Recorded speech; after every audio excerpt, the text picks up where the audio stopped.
Alrighty, hello and good morning, every folks. So let's go ahead and get this thing started. So last time I got completely and thoroughly, well, I guess not entirely thoroughly, but we got pretty solidly trounced in this fight here. So I got a few survivors still sticking around. Generally speaking, the plan was more or less just to stick Steve and Barbara up on their healer here and hope that they can delay just long enough to be able to shoot a pen draw off. Now, let's see. Right now, where are we on those? All right. So we've got two ready to go. I think fire was his, right? Yeah, he's fire element. She's wind. So actually, no, she's earth, isn't she? I think yeah, I think she's earth. I don't actually know if this affects anything, but either way. Yeah, I don't know if the Pendra actually gets a boost from your units here. But was having, wherever he is, was having Mr. Paladin Man's, Mr. Butts over here slowly working his way up this way. You know, to that guy that's unfortunately still stuck off the map over there. So whatever, we'll hopefully get to them at some point. So these two are going to heal up. Mr. Rick, what is your condition right now? Could be doing better. So what I'm going to do, I'm just going to get them all over here. What I need is hopefully a revive. Do I have any cash? Let's see. Yeah, we are pretty much broke. So what I need to do is probably the best way to do this is just to see how much it is to actually revive Steve's missing gremlin. So he ended up losing one in the last fight. So let's see how much that one is. Oh, right, you can exchange units. I forgot about that. Well, in that case, you know what? Forget it. Mr. Rick, you get over here. You just swap some units around with Steve, and we should be good to go. Because, yeah, then we can save the money gathering for after the fight. You know, obviously don't want to be going off and selling things again, because that ended up going and blocking off a bunch of stuff. Now, hopefully, everything's coming through okay sound-wise. I'm seeing video looks clear, although, I gotta say, the kilobytes per second thingy over here just seems to be all over the dang place. Like, it's literally just going off like a frickin' strobe light, so don't know what to even think of that situation. Anyway, let's go ahead then. Some stronghold commands, exchange some units. You cannot add any. Oh wait, right. Never mind. That's only for the Legion, and swap out different legions and all that kind of thing. That system seems cool, but yeah, it's a little hard to figure out at the moment. In that case, yeah, let's go ahead and see how much money he needs to actually get that gremlin back into the fight. That's probably going to be like 500, 600, something like that. Let's see if we can even come up with that kind of money. Alright, do you need my skills? Yes! Okay, 610. So, pretty expensive. Alive and well, just ignore the random corpse lying around over there. It's fine, this is just normal everyday stuff. Nothing to worry about. Don't know what you're talking about. Okay. Didn't mean to go back in there. I'm mixing up my controls again. Actually, recently, been going and testing this out on a SNES Mini. Surprisingly, it can run. Like, it can actually run about as solidly as this, however it crashes after a few minutes, so I'm not entirely sure what's causing that just yet. But yeah, if I can find a way to make that happen, then definitely gonna hopefully be showing off how to get that thing to run normally. You know, we'll see if it happens. Now, okay, item commands, let's go sell some garbage. What do I want to sell here? Probably gonna want a hat, because I'm gonna want that archer promoted later. Armet, we'll see. Just kind of need to see what we can even come up with here, because I doubt we can get that. Ooh. Hello. Okay, I don't know who can use a fan. I think there's sirens in this. Yeah, I think I've seen one. Yeah, no. When I was doing the guide, yeah, no, there totally are sirens.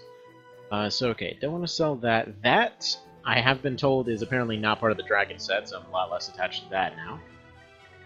Armor-wise, what do we have extras of? Yeah, we have way the hell too many of these, but I can't.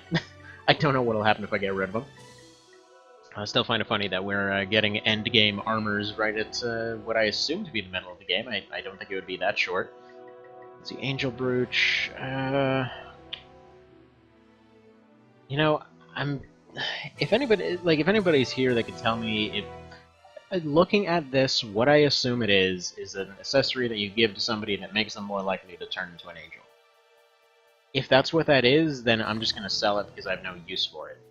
I might be able to get a unit to maybe run into that situation, but it just seems so unlikely that, you know, I'd figure it would be a good way to go. I still can't believe this is an actual item. I still can't believe I was just told it was, oh yeah, no, it's just a hat. Dude, that's like the strength hat. That is... Ah, man. You know, it's funny. So, of the references that Knight of Lotus does to this game, or I mean, I believe that's how it went, it's kind of funny because, yeah, this, the same helmet over here is a Knight of Lotus. What was it? There was something earlier. There was something earlier that I'm trying to remember what exactly it was. There was some very clear reference between the two. I don't remember for sure. Well, anyway. It doesn't matter. So, I'm thinking it's probably pretty impractical to go ahead and try to go for that revive then. So what I'm going to do, I'm going to try to pull this off with Barbara. Just going to have her keep running back and forth. If she's going to take a loss, then, you know, back her off there. Because her units I can at least go and swap out with another place. Like, I can have her run back to base, get some more, you know, survivors, and then go forward that way. Since I'm assuming... what's your situation? Yeah, 2 knights, yeah, they're probably going to take some losses trying to engage there. So if they all focus fire on the leader, and then hopefully the Pendra can take them out, that would be the way to do it. So let's go ahead and throw that gamble out there first of all. And yeah, let's get this thing going. Alrighty. Alrighty then. Yeah, with Steve, you know what? I can probably have Steve running back and forth trying to take those knights out. In fact, you know what? Barbara, why don't you hold off for a second here? Because, yeah, I'm going to have Steve go in there. He goes in, takes out the knights, hopefully. You know, they're just going to focus on whatever the front line is, maybe take out some of the Freyas there, if possible. Ideally, I'd prefer them gone, because if they're... I think they still have an AoE, right? I don't know, it's been a minute. I've been playing a hell of a lot of March of the Black Queen lately. So, I'm a little bit confused as to who does what. In that one, the equivalent of the Freya is the Muse, and yeah, they do a ton of damage with their AoEs. Yeah, go for weakest.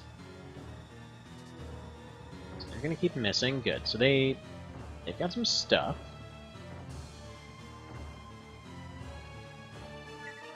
In fact, let's go ahead and turn those animations on for this.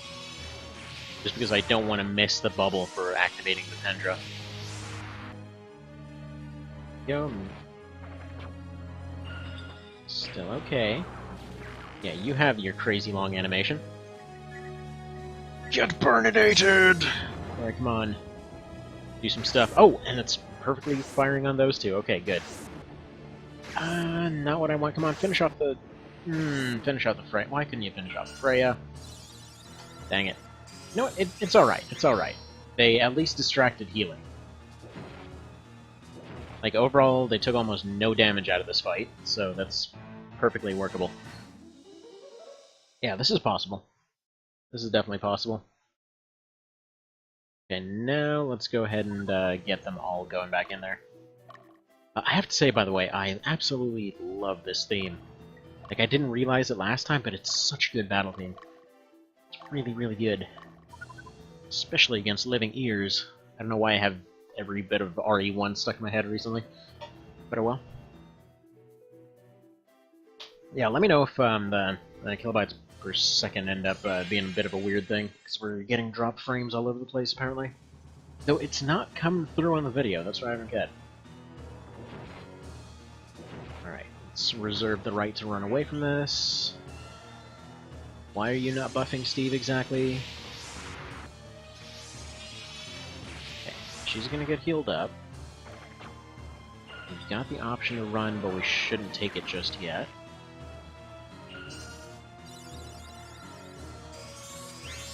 Yeah, okay, well, anyway, they're almost to the point of activating that Pendra.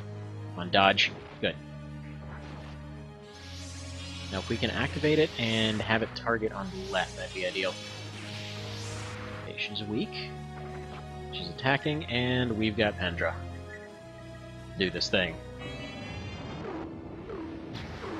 Yes! It decided to target one guy. Perfect. Perfect! Get the hell out of here. Eventually. That's one less to deal with. Yeah, that part, definitely a big improvement in 64 over March of the Black Queen, for sure. So yeah, if you never played March of the Black Queen, basically they had a thing where if you ended up beating any units of a squad, they came back instantly. Like, it was not even a question. Just like the second that they touched the city, they were back to life. And that mess was a little bit frustrating. Also, Mr. Buds, you appear to be a bit lost. So... yeah, there we go. Actually, wait, did they beat that guy? I seriously don't remember what happened last time. Let's see, is it Deborah?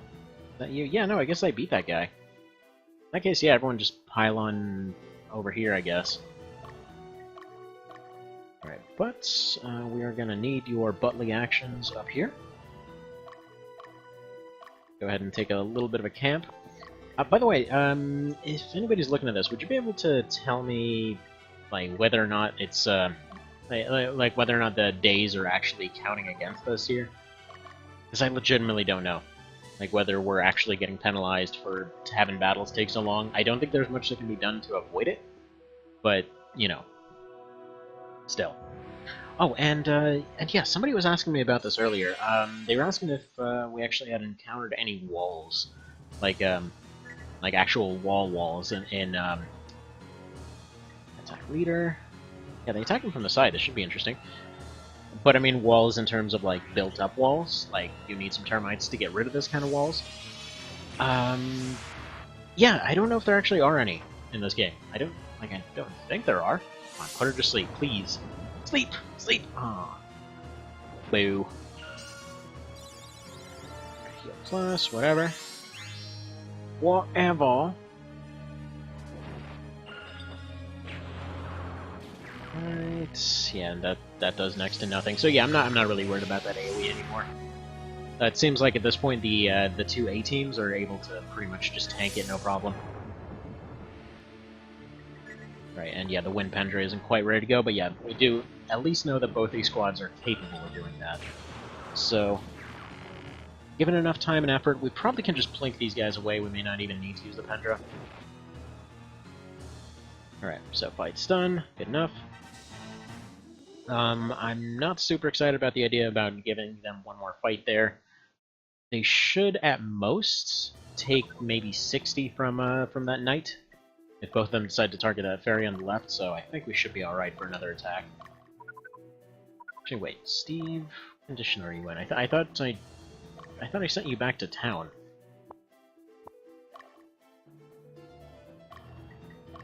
Yeah, okay. He's just taking the road, that's what it is. Whoops. Okay, Barbara, do you have any leaves? No, you're out. It's fine. Yeah, I do kind of wish that the camera controls from March of the Black Queen were still the same, though. It's funny, because, you know what, honestly, if you combine the two of them, you'd probably have the perfect OB game.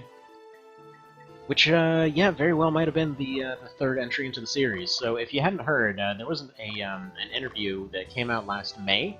I was actually just recently made aware of the thing.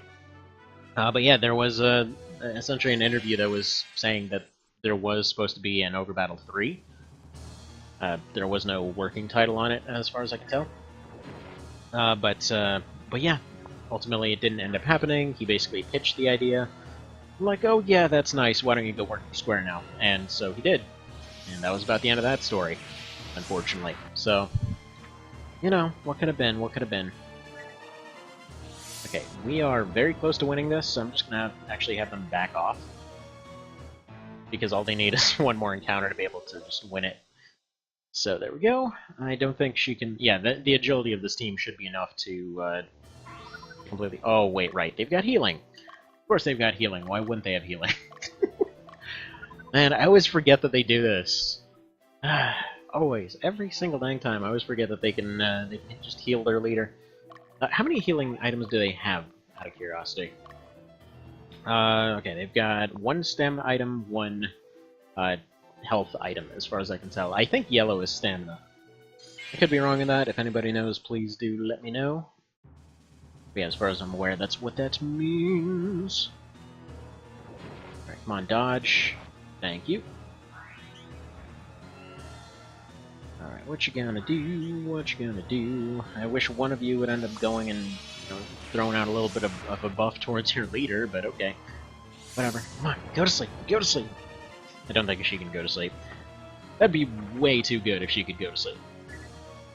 But we're going to go ahead and back off here, because that's above half health. They probably won't heal out of that.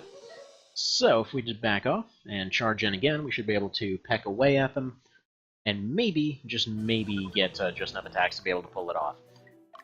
So, there we go. In fact, Rick, I'm going to have you hold off a sec. There we go.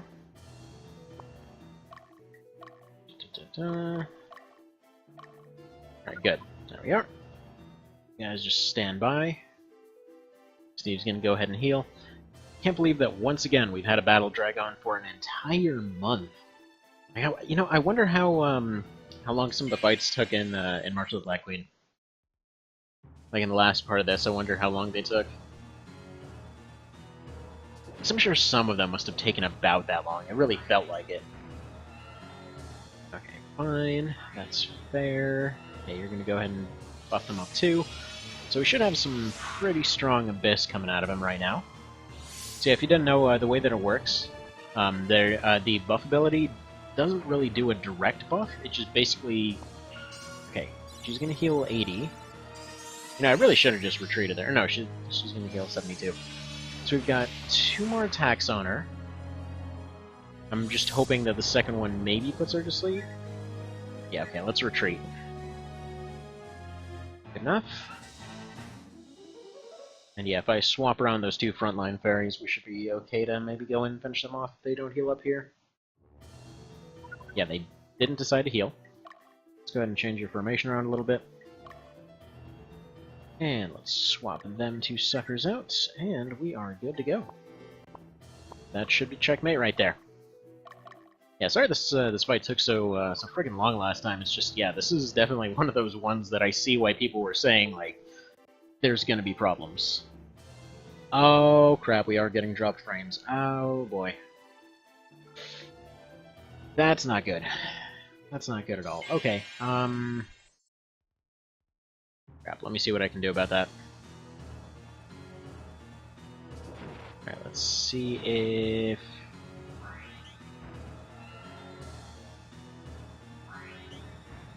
Alright, let's see if that helps. Okay, that seems to have made it a bit more stable. Just went and closed out of a lot of stuff. For some reason it was being a little bit janky. So hopefully we should be stable now. Come on, Abyss or something? No. Dang it. Alright, come on. Take her out. Take her out! Or just make her take a nap or something. Yeah, we're definitely at the point where it feels like some of them are straight up immune to a lot of status effects. And yeah, we can't really afford to keep them to the fight anymore. Alright. Time for them to back off back to town. At least we got a couple levels out of that, but still not really ideal. Yeah, so that's the last of their healing items, though. So we should be able to have Butts and Rick finish this off.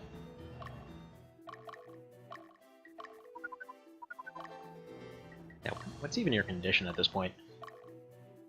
Just Rick. Well, whatever. That's fine. He's got enough power behind him that we shouldn't really have much of an issue.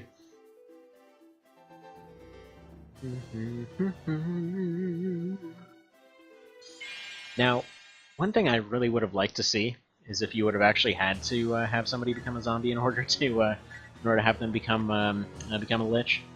Oh, there we go. Okay, yeah, we got a side attack. We should be good here. Okay, come on, go to sleep. Bummer. Yeah, Abyss seems pretty unreliable at this point. But if Mr. Butts here gets a crit, then we're pretty much good to go. Yeah, that's some pretty adorable damage there, lady. That's cute. They take their damage. He's so cute. Alright. Yeah, they should be able to tank this like nobody's business. Now, do we have a Pendra charged up yet? No, the wind one will be done eventually. We're probably going to be going at this for a little while, up until we can actually get that thing charged up. Hello, third guy that immediately came in and left. Yeah, let's see. It doesn't look like dropped frames are going on. Oh well, oh well. Yeah, hopefully... No, wait, there we go. It is having weird lag again. God dang it. I don't know what to do to fix that.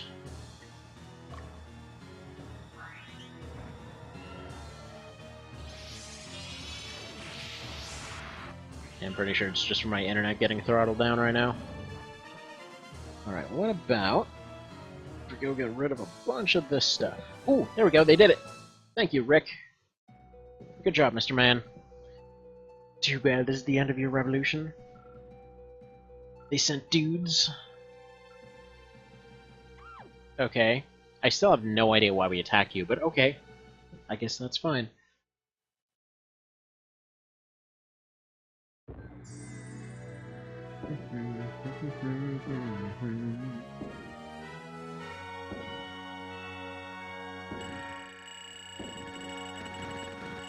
Okay, got a water thingy, we got some extra dudes, and we only got like 5 grand out of that? Oh, jeez.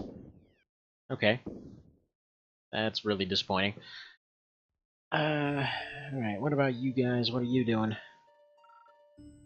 Why they have to show up now? Because that's what they do. Oh dang,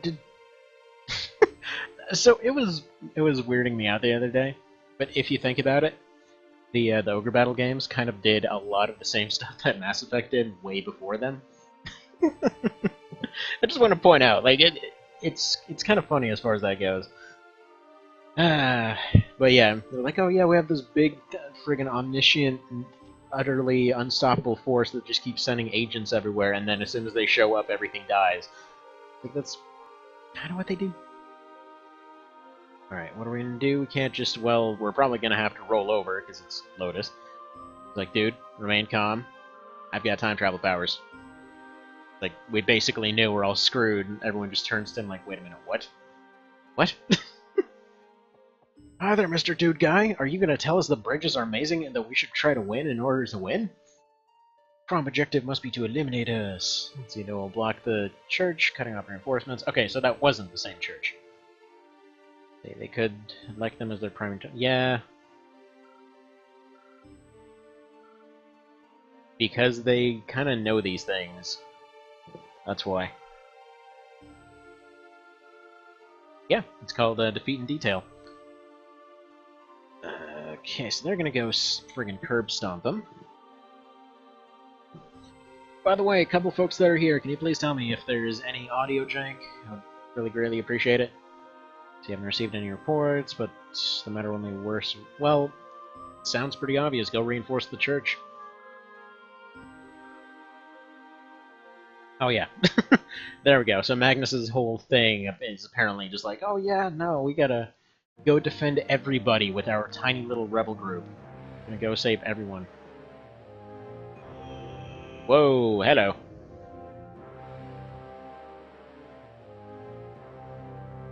Oh crap. Oh crap. Huh.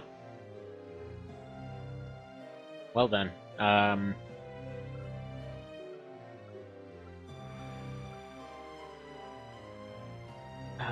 Okay. Well, you've got a unique thing, so I'm pretty sure you're gonna be sticking around a while.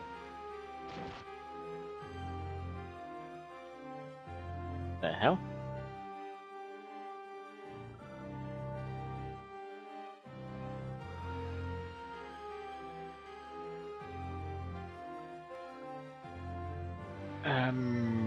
What?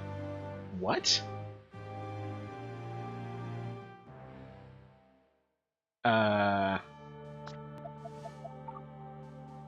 Friggin' what? I mean, that would explain why they gave us weird, like, friggin' elemental nuke powers beforehand, but what?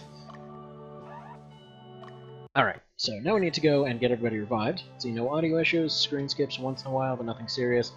Okay, yeah, because, I don't know, I've done everything that I can to try and fix it. The long and short of it is, that, yeah, there's, and I don't know, it's saying the drop frames are like 3%, give or take, so I guess 3% of the frames are dropping. Alright, anyway, first things first, let's get Steve's team out here. We do need items and other things, but for now we need revives, so everybody that's got casualties needs to run over to that city and get themselves all patched up. Alright, who's next? Yeah, Butts, you need your team back. But yeah, thank you for letting me know. Okay, yeah, Nancy, who got a little bit more than eliminated last time. Let's get you over here. Did we have any human characters that got eliminated? Let's see, Amanda's still out, Jank is still out. I still can't believe his name's Jank. Bad is in pretty rough shape, Leah's in pretty rough shape, yeah. We had a lot of dudes go down. Leon, though, yeah, we need, we're gonna need to go ahead and get you in there.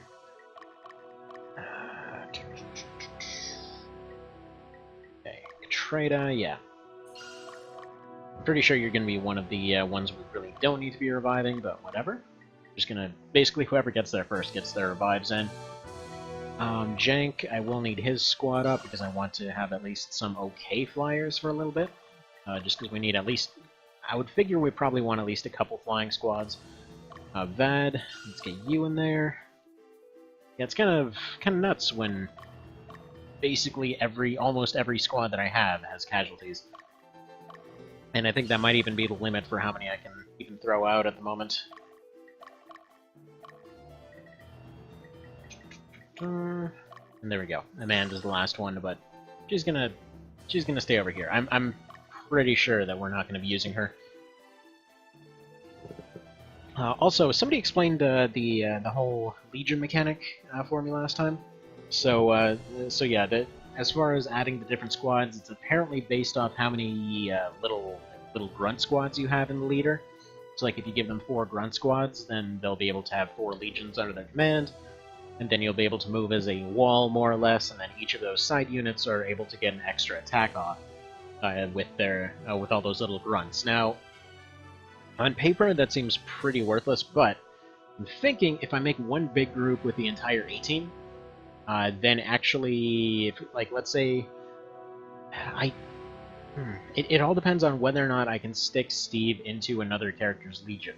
Because if I'm able to do that, then I'd be able to have somebody that I don't use very often, like for example Leah. I can have her at the head of one of those. Just give her 4 soldier squad. She's not really doing much anyway. Or, I mean, apparently Dio gets pretty strong, so, you know, we'll see about that. But then, yeah, then I put the entire A-team, and then from there, whatever, take your nap, and then get to town. You're like 5 feet away. Anyway, so, you know, maybe put it all together that way, have them charge forward, and who knows, maybe it might work. Realistically, probably never going to be that easy. It's never that easy. Oh, hang on one moment.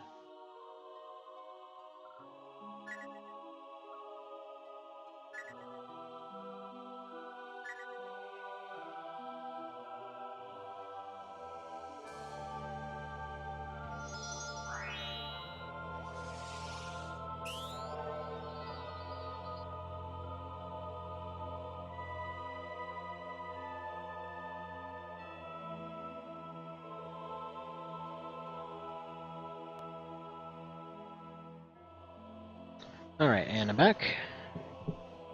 Let's see, only the soldiers get another attack, or all units? No, it's just the soldiers. It's just basically a thing where, let's say you have 5 guys and a bit of a wedge or line or whatever else formation. I figure the wedge formation seems to be the strongest. So they go forward. All of the squads that are off on the sides, they will attack like normal, but somewhere during that attack, there's essentially a big team attack using all of the head soldiers, like the head guy's soldiers, more or less. I don't think you can get it to go above that amount. So, like, let's say you get, what's it? What would it be? 15? Wait, that can't be right. I second math.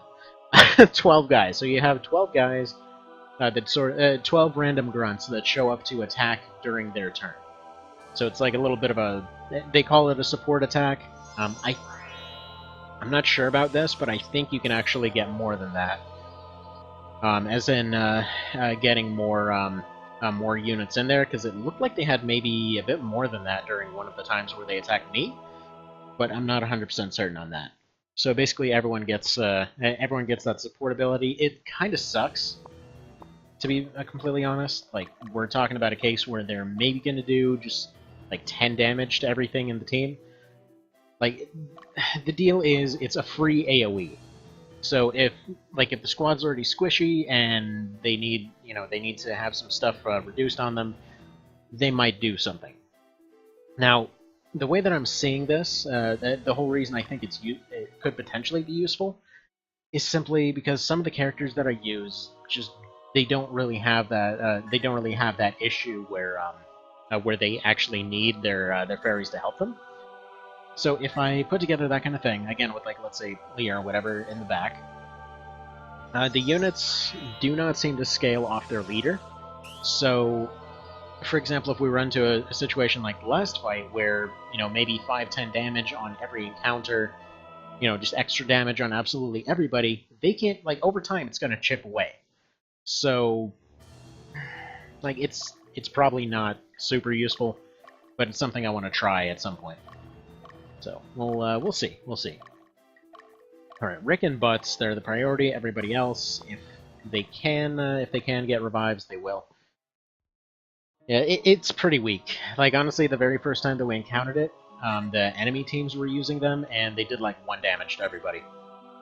So that kind of sucked, but I figure if there's, if we're at a high enough level where it's doing maybe 5 to everything, even 5 to 10 on absolutely everything would still be useful. Like, it would be enough chip damage to matter over time. Like, really the main thing that we've been running into problem-wise is just those situations where one healer is able to out-heal all the damage of the squad. So if we're able to create a situation where the healing is distracted, then, then it's something. Like, maybe they'll suddenly look at all those frontline guys that they haven't been healing for a while. They'll get chipped away, and then, it'll be a good time to snipe the leader. So I'm probably not explaining that super well, but, maybe at least some of it's getting explained. Yeah. Anyway. But yeah, it's still pretty weak. I'm gonna try it, though.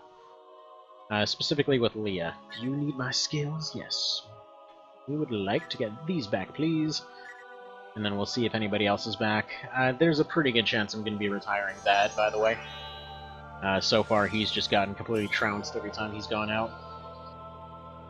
Which is kind of a bummer, because he seems like a cool character, but yeah, no, he's getting thoroughly and utterly owned every time he steps forward. So, oh well. We've got our 2 Paladin teams back. Where's Troy, now that I think about it? Why is... Alright, I need to double check to make sure that Troy's actually alive. Or is he just off on his own stuff here? Okay, we've got some bird peoples. We've got a lot of bird peoples. Asnabil, yeah, where the crap is Troy? Yeah, we've got Butts there.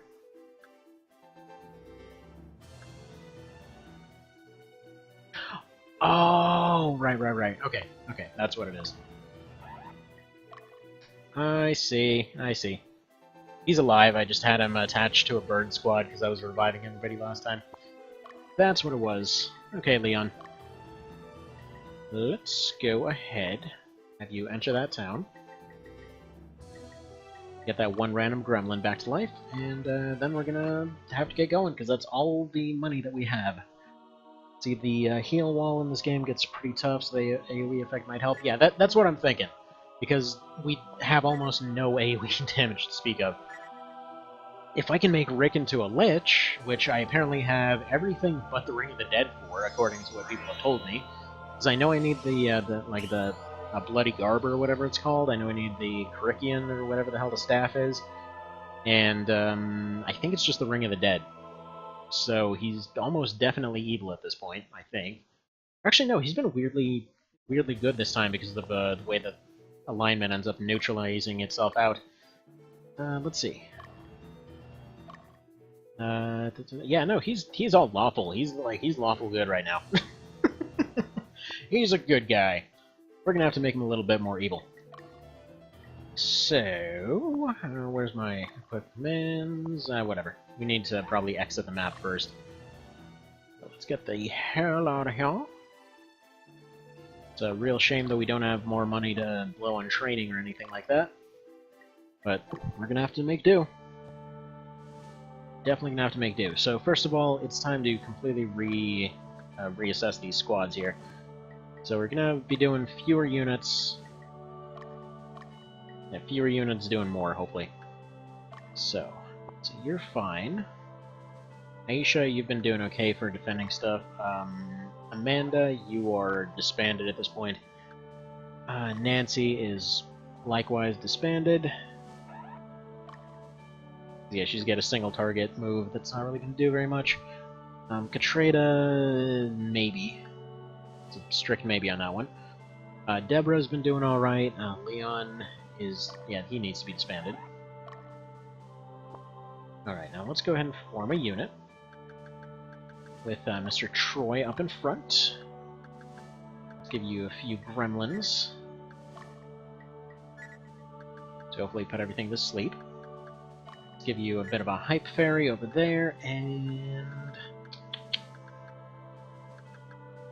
as much as I want to give him some grunts, yeah, we've got one fairy left over, so we'll probably pop that sucker back here.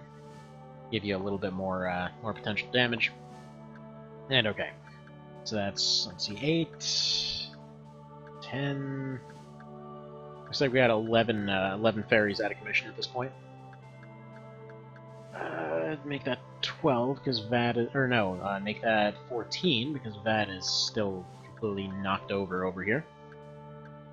Let's see, reserve soldiers, we've got 14. Maybe if I put some in with Troy, we'll make it something. It's not necessarily leaders, it's more fairies that we're lacking at this point. Either way, probably before next time I'm going to have to go out and get a few more of those.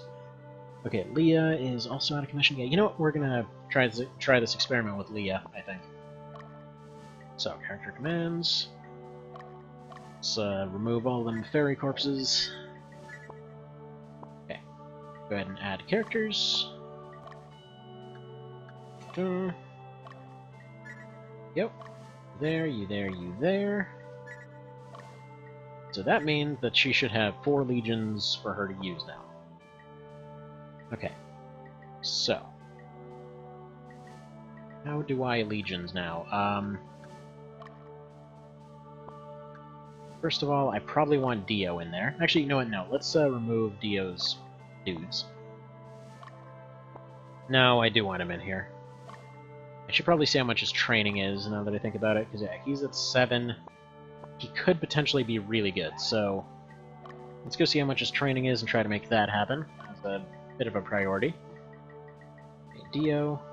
Okay, 440. That we can come up with. So we go over here, we go sell a couple things. Only useful things, or only useless things, hopefully. Okay, Armet, I'll definitely get more of those. Staffs I need for casters. Short swords, that's not really gonna do anything.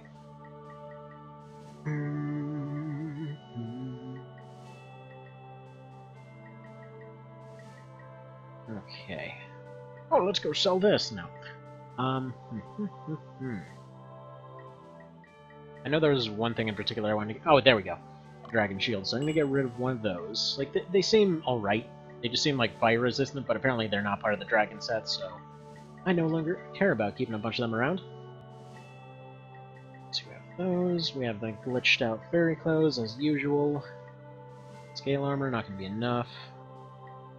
By the way, Mr. Evan, quick question. Do you, for some reason, know if this this angel brooch is the thing that makes you get, like, have more odds of getting a an angel unit? For some reason? Like, do you happen to randomly know that information? Yeah, let's go sell that hourglass since it hasn't really come in handy at any point. I need to remember to put one of those quick gates on somebody. Yeah, revive stone, no way in hell I'm selling one of those. Okay, so we've got each of these. I have to remember to put all that on somebody. And we got a better robe for somebody, so we'll put that on someone. Dang it, where and what should I get rid of here? We need, let's see, we need 90 more. Right, Book of Flame, yeah, I'll get rid of one of those. That's 50 of it, so we need 40 more now.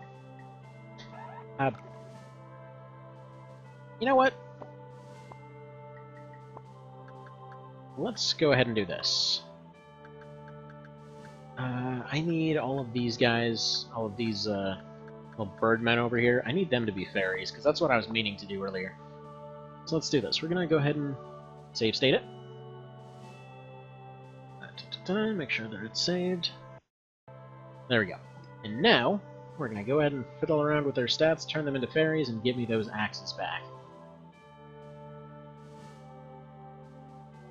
Alright. Let's go get this thing out. Oh, whew. Man, that is disgusting, man. I've mentioned before that we got a real stanky cat. It's like it's gotten to it's gotten to some pretty extreme degrees at times. Like I legitimately think he's actually trying to mess with people. Oh right, the units have gone off the actual thing here, so I can only edit up to unit 50. Okay, so this save editor is now functionally worthless. Okay, great. So can't mess with that. I can't get any more fairies unless I was to go and fire the old ones. So instead, let's go ahead and fire these new ones. Why not? Character commands, discharge. Yeah, let's get rid of some of you birdies. Goodbye, Clyde. Maybe not Leon. He's got a cool name. Oh, we got a Bolton though.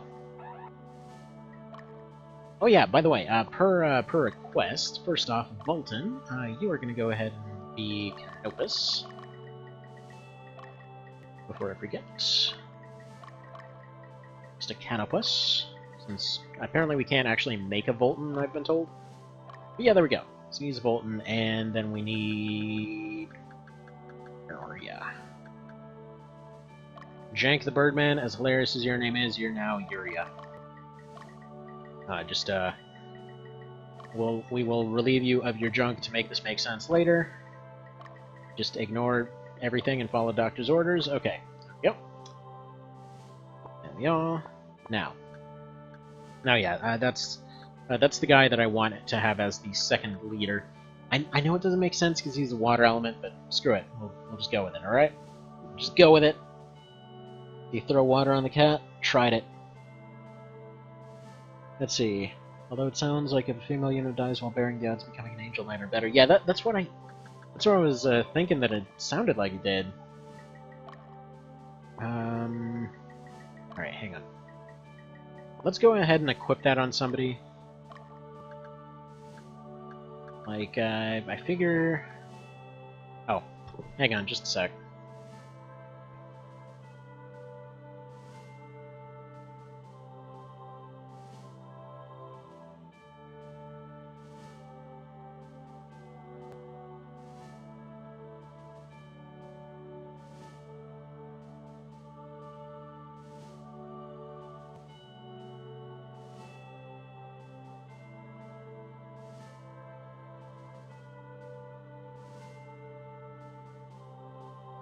Alright, and I'm back. So, Oh yeah, what I was saying about the cat though is yeah it's kind of an odd situation there because this cat was, you know, they were always nice. Everything seemed all well and good and all that, and yeah, for some reason over time they just became more and more of a douche.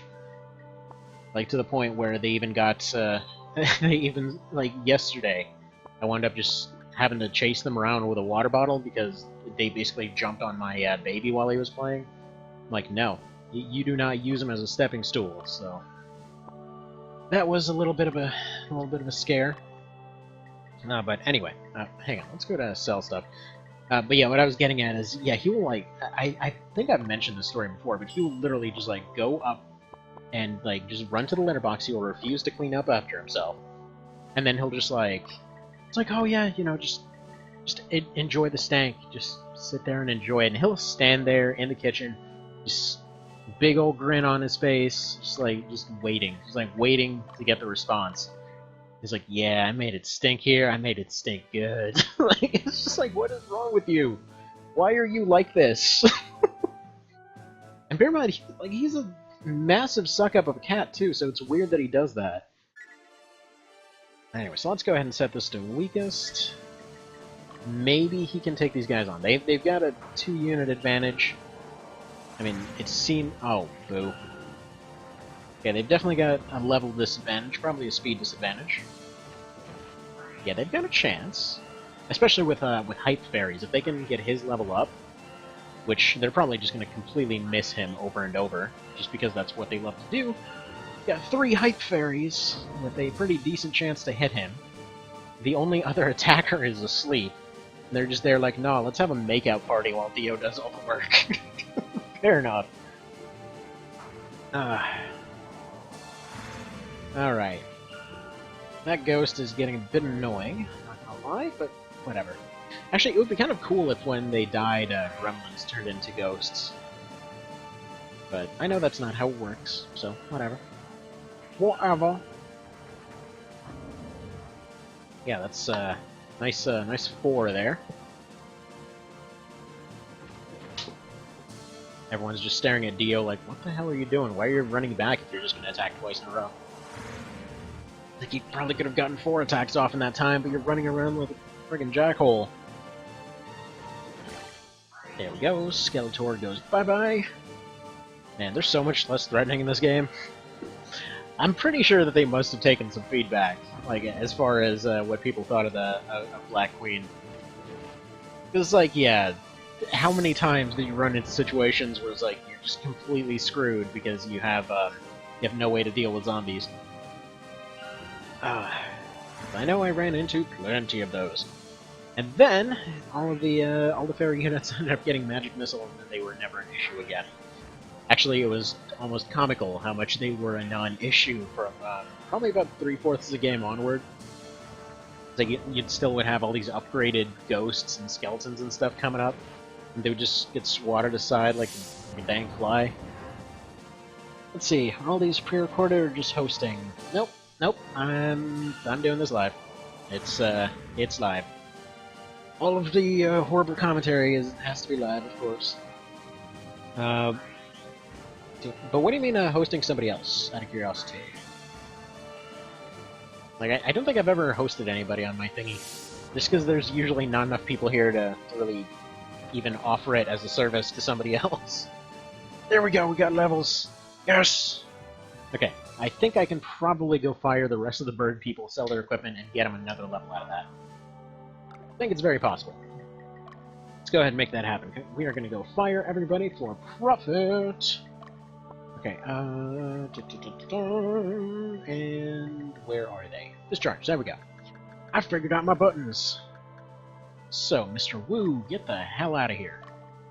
Yes, all you random bird people, we just came and robbed you. What of it? Yes, I'm gonna get rid of all the bird people except for my 2 that I want to actually turn into something.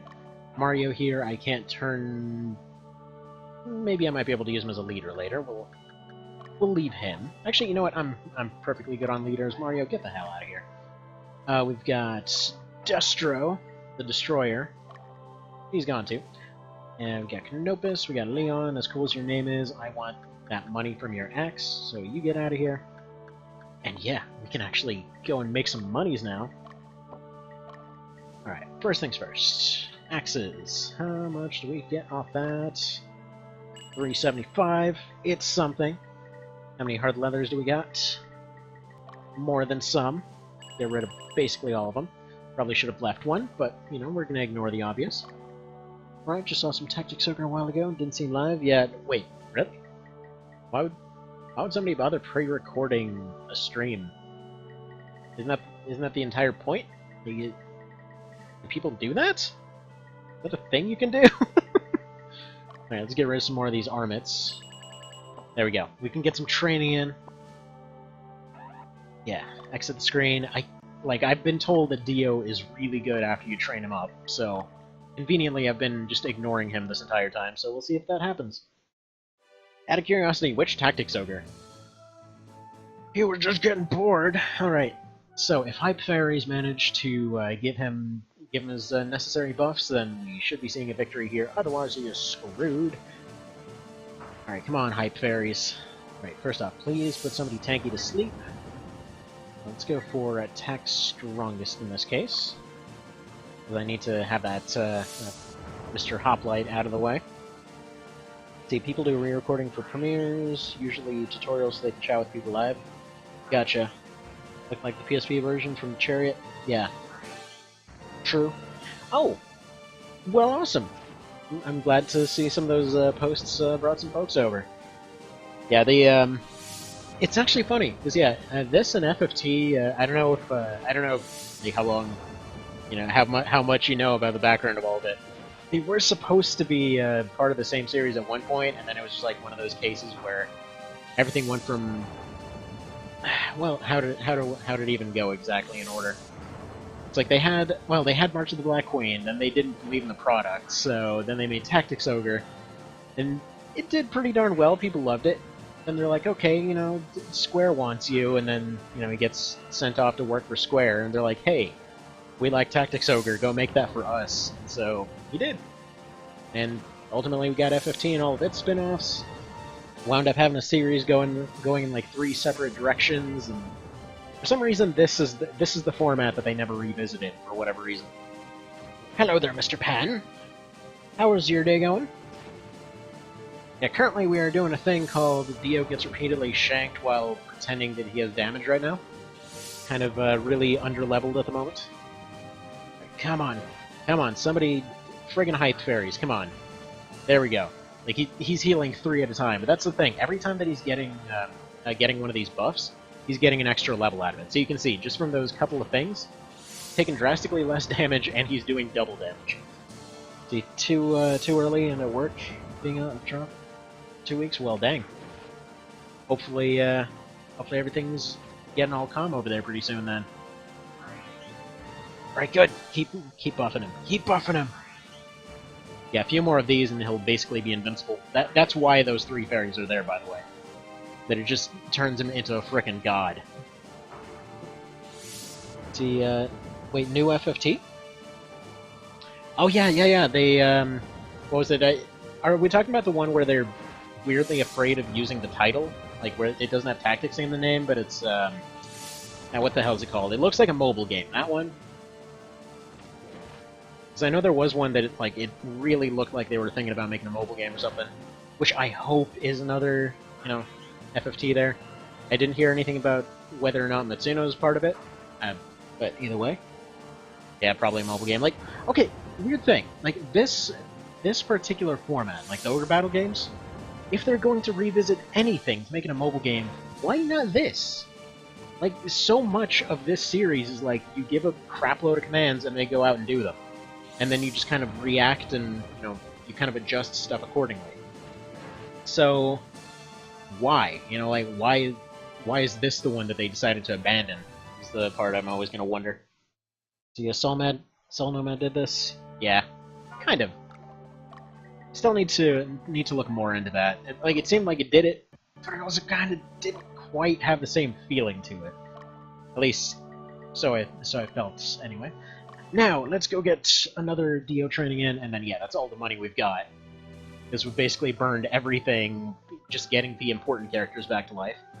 So yeah, so far in the run, we've had several really rough battles here. So, like, half the team is just dead and lying in a giant corpse bucket in the back. So, that's less than ideal. Okay. Thank you, zombies. Can we maybe stop chowing face and... Come on, buff fairies. Please stop buffing yourselves and give Dio what he... yeah. Soul Nomad looked pretty dang cool. Let's see, just got a Japanese FFT from PSN. It was a pain getting prepaid yen cards. Yeah, oh. Weirdly enough, come to think of it, are there any differences with FFT on the Japanese side? Like, I know when they re-released TO, like the PSP version of Tactics Ogre, it was really different. Like, I covered it in the guide that I put out yesterday, but it was really different. Like, 10 times different in stats, different. Like, it's bizarre how different it plays. Like, okay, so it's an odd duck, because yeah, 10 times higher base stats, so like everybody's doing more damage across the board. But like to the point where it's basically why Cudgels sucked. Like you actually see Cudgels doing damage in that one. Not as much as in like in One Vision or whatever, but still you see actual damage coming out of sticks. But then yeah, the crafting rates were reduced globally, so you can fail at making iron bars, which is just annoying as hell. I don't know why they would do that, but either way, you know, because apparently everything needs to be able to fail. Which I guess one could argue as being realistic, but let's be honest, if you've got that many people there, I'm pretty sure they can figure out how to chuck a lump of metal into, you know, into a big old fiery pit. See, FFT has different JP costs, same as War of Lines, PS1NA had cheaper skill costs. Enemies are also slightly higher level. There's even a bug to unlock every item in the first shop that only works in the JP version. Oh, can you do the overflow bug in that one? Like, I'm assuming they... Wait. Wouldn't that be the one that came out first, then? Like, if those were the costs that they meant to stick with, I wonder why they would redo them for the US version, unless... Did they release the US version first? Like, I know they were doing stuff all kinds of, like, janky and out of order at the time. Like, they ended up putting out March of the Black Queen and TO pretty much like a week after FFT came out, which obviously didn't exactly do any wonders for anybody. But let's see, they redid them to make the NA version easier for Americans. Fair enough. And yes, Mr. Pan, this is the final part of the Fairy Challenge. So yeah, beat Knight of Lotus, beat Let Us Cling Together, beat March of the Black Queen, and this is the final part. So. Yeah, if you didn't know, this has been going on Iron Man rule set from the very start, so if at any point Steve dies, that's the end of the run. There was one kind of acceptable reset earlier on, because it was basically it was exactly a draw. So I was like, okay, you know what, screw it. That's way too close to count. So yeah, that was with the fight with the Dick Cockatrice in it. Let's see. Rotate around the office every 3 hours now? You mean like running around, or just like shuffling around people? Delivered an official address in Winniet. Oh, sweet. Do we get zip codes too? Man, that'd be great. See, what do they say? Probably stuff. Let's see. Planning to temporarily annex Splitness. Yeah. Temporarily annex. That's something you want to hear. To protect its people from the activities of the thing. Gonna give y'all some freedom! See, once they regain stability, the status of independence will be returned. Oh yeah, that's a good way to... Yeah, dude, no. Who would believe that? Everybody. That's like the one of the big tyrant moves that's always worked in history. Like, yeah, we're gonna free you from your revolution. They're like, okay, cool, just make the war stop. We don't care. It's not necessarily untrue. It is in fact that Skindom have been upset by our actions. Those who... Yeah, exactly that. Like, they will gladly have a war end. Like, and just accept some tyranny over other things, because it makes sense. Like, would you rather deal with some generalized inconvenience in your day, or, you know, would you rather have your house get burned down by frickin' dragons? So you rotate your cat every few hours, see if anyone notices. I'm pretty sure they would destroy my couch if I did that. Alright, so, What's his genius advice? If you stab somebody, it'll hurt. We'll use it as our headquarters. Nifty. Do bridges exist? Are you going to tell us about bridges? See, is Groundhog Station, where they get all the most German trains, I guess. So you gotta get control of Groundhog. Short geography lesson. Bridges are great. See, Goals Hills, the crossroads between these dailies. You have to pass through Gunther. Way I see it, probably practical method is like probably wall formation on the right, maybe go up on the left, take those 3 towns. As long as they don't have another friggin' cockatrice squad hiding in the woods, we should be alright. I'm hyper this morning? Man, I'm always hyper this morning. It's called I never sleep and I have coffee infinitely and run some weird diet that makes me hungry all the time. Anyway. Okay, also reporting the vicinity of Groundhog. Yeah, they're gonna make a wall, as they always do. Desperate to keep us from the church. And go get us some Jeebus. See, things are getting hectic here very quickly. You wouldn't say they're getting very heretic here very quickly? Hard church jokes. I'm gonna shut up now. Let's see. Nothing will be easy now that Lotus has been mobilized. Screw Lotus. You know what? Cockatrices. That's the big scary thing. Like, as long as they don't say they brought in, like, 50 squads of cockatrices, we're alright. Hungry all the time with no diet? Well, food helps with that. Gotta eat food. Gotta eat food all the time. Oh! What is going on over there? Apparently not very much. Okay. So, given... Oh! Hang on. I need to go deal with this real quick. Give me about 20 seconds. Hold on.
And I'm back. You know what? Kind of makes you wonder, though. Because, yeah, you actually can cook cockatrices in Tactics Ogre. So, funnily enough, yeah, just make somebody, let's see. I think it gives everybody more dexterity. So maybe it's like pulled pork or something. You just gotta have, like, a little bit of dexterity to rip apart the different pieces. Well, any dang ways. Let's see. What do I want to do here? So, we need to take this thing. Right side's going to be very well defended. This will be a pain in the neck to take, I'm pretty sure. Those 2 towns on the right are neutral. So yeah. Simple solution here. If we go ahead and pop somebody on this bridge, the woods should slow them down. So stick our defensive line around here. Send the A-team up this way. Yeah, going to send the paladins this way. So let's do this thing. So first off, Butts and Troy, you are going to go ahead and take this. Go ahead and completely wreck this place. Alright, Butts and Troy, there you go. That is your job. Rick? Actually, yeah, let's see. Let's send out Aisha. We're just going to have her hold position here. Alright, I'm going to send Yuria's squad out here as scouts. What else do we have here? We got Barbara. I'm going to have her on defense duty for now, actually. So I'm going to send her up to guard the bridge. Let's send them out this way. Let's send Katreda out to watch the woods. Because I'm counting on those two paladins to push through. Let's just in case I should... Actually, no. Let's also have Rick on defense duty. Then we're just gonna put Steve's squad out wherever they need to be here. Alright, we've got Anthony Sullivan here. The Birdman. I meant to have him fired, but screw it. He's gonna move over here. And what else? What do we have left? I've got Leah and her legions. Do I wanna... Yeah, let's actually combine her with Deborah here. Let's give her a bit of a legion here. Okay, legion commands, add unit to this. We'll get Deborah in there. She's going to be our kind of experimental thing, and Vad as well. So they're going to go and also form on defense. So we'll exit that then. Don't want to taste Chocobo? It probably tastes like Emu or yeah, there we go. Wait. Right, I gotta send somebody back. In that case, Mr. Sullivan. Now, why don't we go ahead and have you go here. And pause it for a sec so that it actually triggers him being there. And then you, go ahead and get the hell back in there. There we go. You retreat out of here. As much as we need you, I want to see this thing in action. Wait. Hang on, why can't I put it out there? Since this legion consists of 3 units, maximum number of dispatchable units will be exceeded. Okay, in that case, let's get rid of Vad and his useless self. Add lots and lots of commands for this one. Alright, remove units. Yeah, get rid of Vad. There we go. Leave the screen, and there we go. Yeah, Emo isn't too bad, actually. Yeah, there's a surprising amount of pretty decent meat like that out there. Actually, have you ever tried rattlesnake? Is it... Honestly, it just tastes like chicken. Kind of a weird thing. It literally just tastes like chicken. I guess a lot of stuff tastes like chicken. Yeah, this feels so dang slow after playing Limited Edition. Which is actually fine, because this is probably more of an ideal speed for the map size in this. Ooh, what the hell are you? You're new. Okay, you are Templars. You're not new, in fact. Okay. In that case, it's time for Mr. Steve to go ahead and introduce them to Pain. So we'll go ahead and do that. Yeah, we're going to have Steve push on the right side here. Hopefully we're going to have the... Okay, so my plan here. I'm going to have Uria's squad up here. They're basically supposed to serve as an advance warning if anybody tries to come up from the right. They're just going to give us eyes all around here. I'm going to have all my kind of B team running up and fighting the Templars. In fact, might be better off... Yeah, let's have them go off this way. Actually, no. They're all going to defend the road. Since they're inevitably going to end up taking the road. And then I want Steve to be the one engaging with them up there. So there we go. We're going to back off just a little bit. And do not go to Andime. Just go to right here, just a little bit off of it. Or no, Barbara can probably... No, Barbara's team can take him. I really want everybody to be doing it, though. There's a lot of options. There's a lot of options. See, it does taste like chicken. It's just bland. Stray and Ninja? What do you mean? What does Stray and Ninja mean? You mean to use ninjas? I have the equivalent of a Super Ninja, and they kinda suck, unfortunately. By kinda suck, I mean that's bad over there. He's the one that has, despite the fact that I've given him like multiple pretty effective teams, he has gone and just died over and over and over and over and over and over and over, and I'm just sick of pumping money into keeping him alive, quite frankly. Despite the fact that he is a unique character with a unique class, he's utter hot garbage. So, there's that. Anyway, yeah, these Templars kind of just seem like basic knights with fancy armor. Maybe a little bit higher defense, maybe... Nah, their health seems about the same. Attack power seems about the same. Probably could have triggered the Pendra at any point here, but I think we'll be alright. Weirdly enough, they count as having high alignment. Wouldn't have expected that one. But crap, I forgot to give everybody their healing items.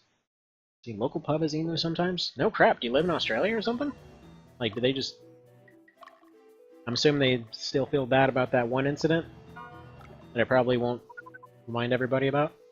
Because it's been, like, memed to death at this point. So just all we have is a hot chicken. To be fair, rotisserie chicken is pretty freaking awesome. This is the infamous Band of Heretics. Were you really the first one we were supposed to run into? By the order of the Pope, he'll be executed. Oh, Brigade of the Radiant Cross. Okay, this is... Okay, who here has seen Hellsing Abridged? It's like, it's making me think of exactly that. Where they're just like going and they're calling out all the different orders of the church that showed up, and half of them just like pissed off before the fight even started. Like, I don't... They're just like flying away in a helicopter like, I can't believe those idiots thought we were actually gonna stick around. Alright, so they've got double healing. This seems like optimal Pendra time. Because if nothing else, they'll probably take out one of their units. Alright, yeah, so Butts has been powered up at this point. Honestly, if we get the Pendra at this point, they might be able to even wipe out half the squad. But I'm pretty confident in at least being able to take out the leader if that thing triggers. Come on. Just on time, just on time. Okay, yeah, let's go for wind. I believe he's a wind elemental. Actually, no. Screw it. Let's get all the darkness in here. Perfect. Come on, take him out. Eat it! There we go. God, that note looks so cool. A walkabout. Yeah, going for an enthusiastic walk. That's basically every time that Butts leaves the base here. He just kind of leaves a trail of destruction in his wake. There's only been one time this particular squad has actually lost. Like, there was only one time, and that was that chicken squad 2 maps ago. Because the cockatrices, if you've never played this game, they are OP to a degree that like puts archers from Tactics over to just to absolute shame. It's absolutely nuts how OP they are. So, to give you an idea of why, you see how in each of the teams there's 9 tiles? They can hit 5 of those tiles for essentially a heavy damage move with a 50% chance to instantly kill them. Petrification in this one, like, unless you actually have the item, or unless you actually have the like a revive stone on them, will just kill them. Granted, it says petrified, but they will just stay as a statue. They don't recover out of it. They you actually have to bring them over to the same place that you would revive somebody from, in order to get them back. So yeah, it's nuts. It's pretty nuts how strong they are. But yeah, bear in mind, yeah, they will hit everybody in that 5-tile area, and they can attack multiple times. So despite, oh yeah, and on top of that, they're really fast too. So a lot of the times they will start the fight just immediately, like, oh yeah, your entire squad's gone. This is fair. Just like wiped out instantly, and that's exactly what happened to him. He and let's see what was his formation here? But this is actually why he keeps the blessing shield on him at this point. No, this is Troy's squad. Yeah, you go ahead and go over here. Actually, wait, that was yeah, that was Troy the first time. So yeah, with Butts, that's him right here. Yeah, so it hit like right in the back there. So it took those 3 in the back out, and then it hit in the center, and it took him and his other 2 out. So it killed his entire squad in 1 round, basically. Like, ooh, Stone Sword. That's... Oh, somebody told me about that. You give it to somebody to make their strength go up faster. I'm gonna have to give that to Steve. Yeah, wish werewolves were better in this. Yeah, they're... I mean, I've heard they kind of suck. I haven't seen them as of yet. This is actually my first time through OB64, believe it or not. Like, I'm just basically picking up mechanics as we go along, because I wanted to go into this challenge blind. I wanted to do those other 3, because I knew the first 2 games. I didn't know March of the Black Queen until I went into it blind. Now I'm going into this one blind. It's like, man, I'm just loving this game. It's so dang good. So good. Any dangles, yeah. Yeah, Butts makes me think of FFV. Well, that's exactly what he's supposed to be. He was, somebody said just like Butts, like, you know, but, like, you know what? Let's go ahead and just make this a little bit different. Also, I don't technically need to do this, but I just kind of want to. Might as well use all of these early to go and wipe out some of these attack squads so we don't have to worry about them. There we go, so that gets rid of their leader. Yeah, friggin' attack leader is OP in this for sure. Alright, and that's the end of the fight. Good. So her squad's ready to go back and take a rest. I can probably let Steve take over from here. Subi's good stuff. Alright, and yeah, if you're wondering, we can't actually take that town over there. That is to say, we can, but it would ruin our already really sucky reputation, so we're not going to take that town. And have these guys go in on mop-up duty at this point. Let's have Leah probably charge over this way, because we've got some birds coming in. Right, Yuria, I'm going to need you to scout a little bit ahead. Tell me what's going on there, and then we're going to see about getting Katreda to intercept these guys too. Probably not going to succeed in that, but either way, those two paladins are going to go take out this one. I'm not worried about this squad because they don't have a leader anymore. So we're going to do the usual strategy of going around, taking out all the leaders, and then going back for mop-up later. So there's that.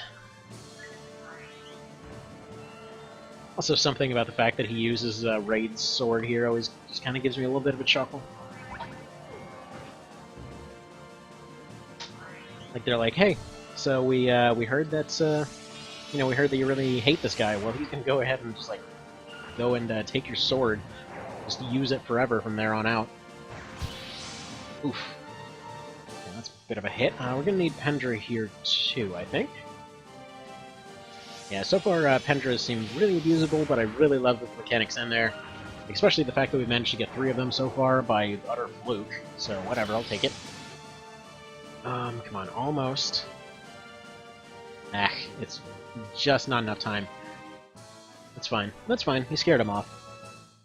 At least they can consistently win fights. Hopefully Barbara can get herself healed up. And then we'll kind of go from there. Oh, crap. And she got taken from the back. Har har. Horrible jokes. I'm actually surprised nobody's mentioned anything about the weird joke I included into the Knight of Lotus thing from yesterday. Oh man, Barbara's gonna suck here, actually. Or, Deborah, rather. Because, yeah, they're gonna attack from the back here. Okay, well, either way, we'll get to test this out. So this is the one that had the Legion attached. So we'll well, that's weirdly helpful, actually. Yeah, there's the supportive attack. Yeah, see, it's not bad. It's not too bad. Like, overall, I can see that over the course of several fights just, like, being really useful. So, either way, let's go throw that Pendra out here. Maybe it'll take out... Yeah, perfect. So it decided to target the leader specifically. So, perfect. So they're headless now. They're not really going to be recovering out of anything. Doesn't even matter that they lost. It's perfectly fine. They lost, but they won. However that makes sense. So, good enough. Good enough. The thing about legions is, yeah, they're going to be really hard to actually repair in any meaningful respect. Because I don't think you can park the entire legion on top of a town. So you can have to awkwardly shuffle everybody around. Okay, good. Yeah, dual archers. For a second I thought they might have had dual Dianas. That would have been terrifying. Yeah, power down on you. Good.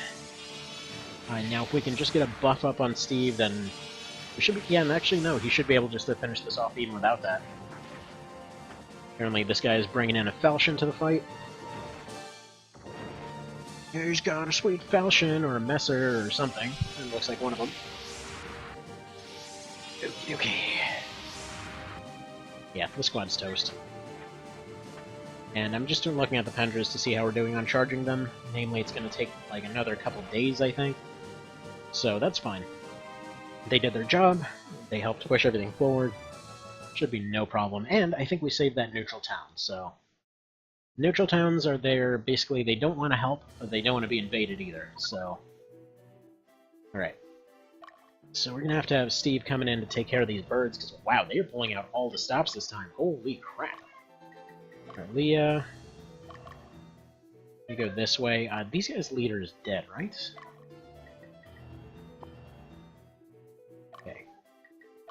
Mr. Leon here, what is your condition? Yeah. Okay, leader's dead. So... hang on. 1 sec.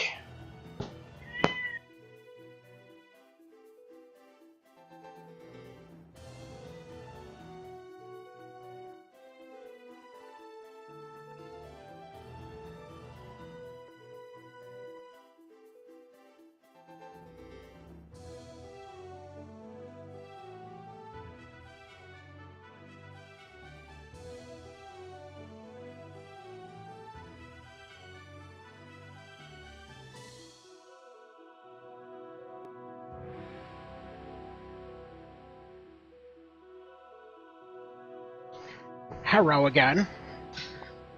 Let's see, being neutral is a crime? Now we're gonna tell them that we said hello. But no, if you take a neutral town in this one, you just like... our reputation is already tanking pretty dang hard. Just so you know, like, the whole reason I'm not taking that town, because I thought I figured out an exploit earlier on. By the way, this paladin, screwed. I thought I figured out an exploit earlier on because I went and I just kept repeatedly beating a squad until they landed on top of a neutral town. I'm like thinking, like, okay, yeah, we're gonna make them accidentally take over that town. We're gonna repair a reputation just on merits of... oh crap. Just on merits of... oh wait, what? Like, frickin' excuse me, why does he get attacked? Oh, he... oh, that's why. Yeah, well, this went well. Yeah, why don't you go ahead and retreat? That's Troy's squad. That's alright. Butts will come in and sort that thing out. Evil route, best route? Yeah, true. I mean, we've accidentally done the evil route throughout this entire run so far, to be fair. Like, in March of the Black Queen, the ending was basically like everyone's sitting around in the epilogue like, man, this is way worse than when we started off. Like, I love it. I just love it so much. Okay, these guys aren't gonna accomplish anything. Either way, they'll, like, yeah, they'll do 1 damage. Or 5. Man, a whole 5.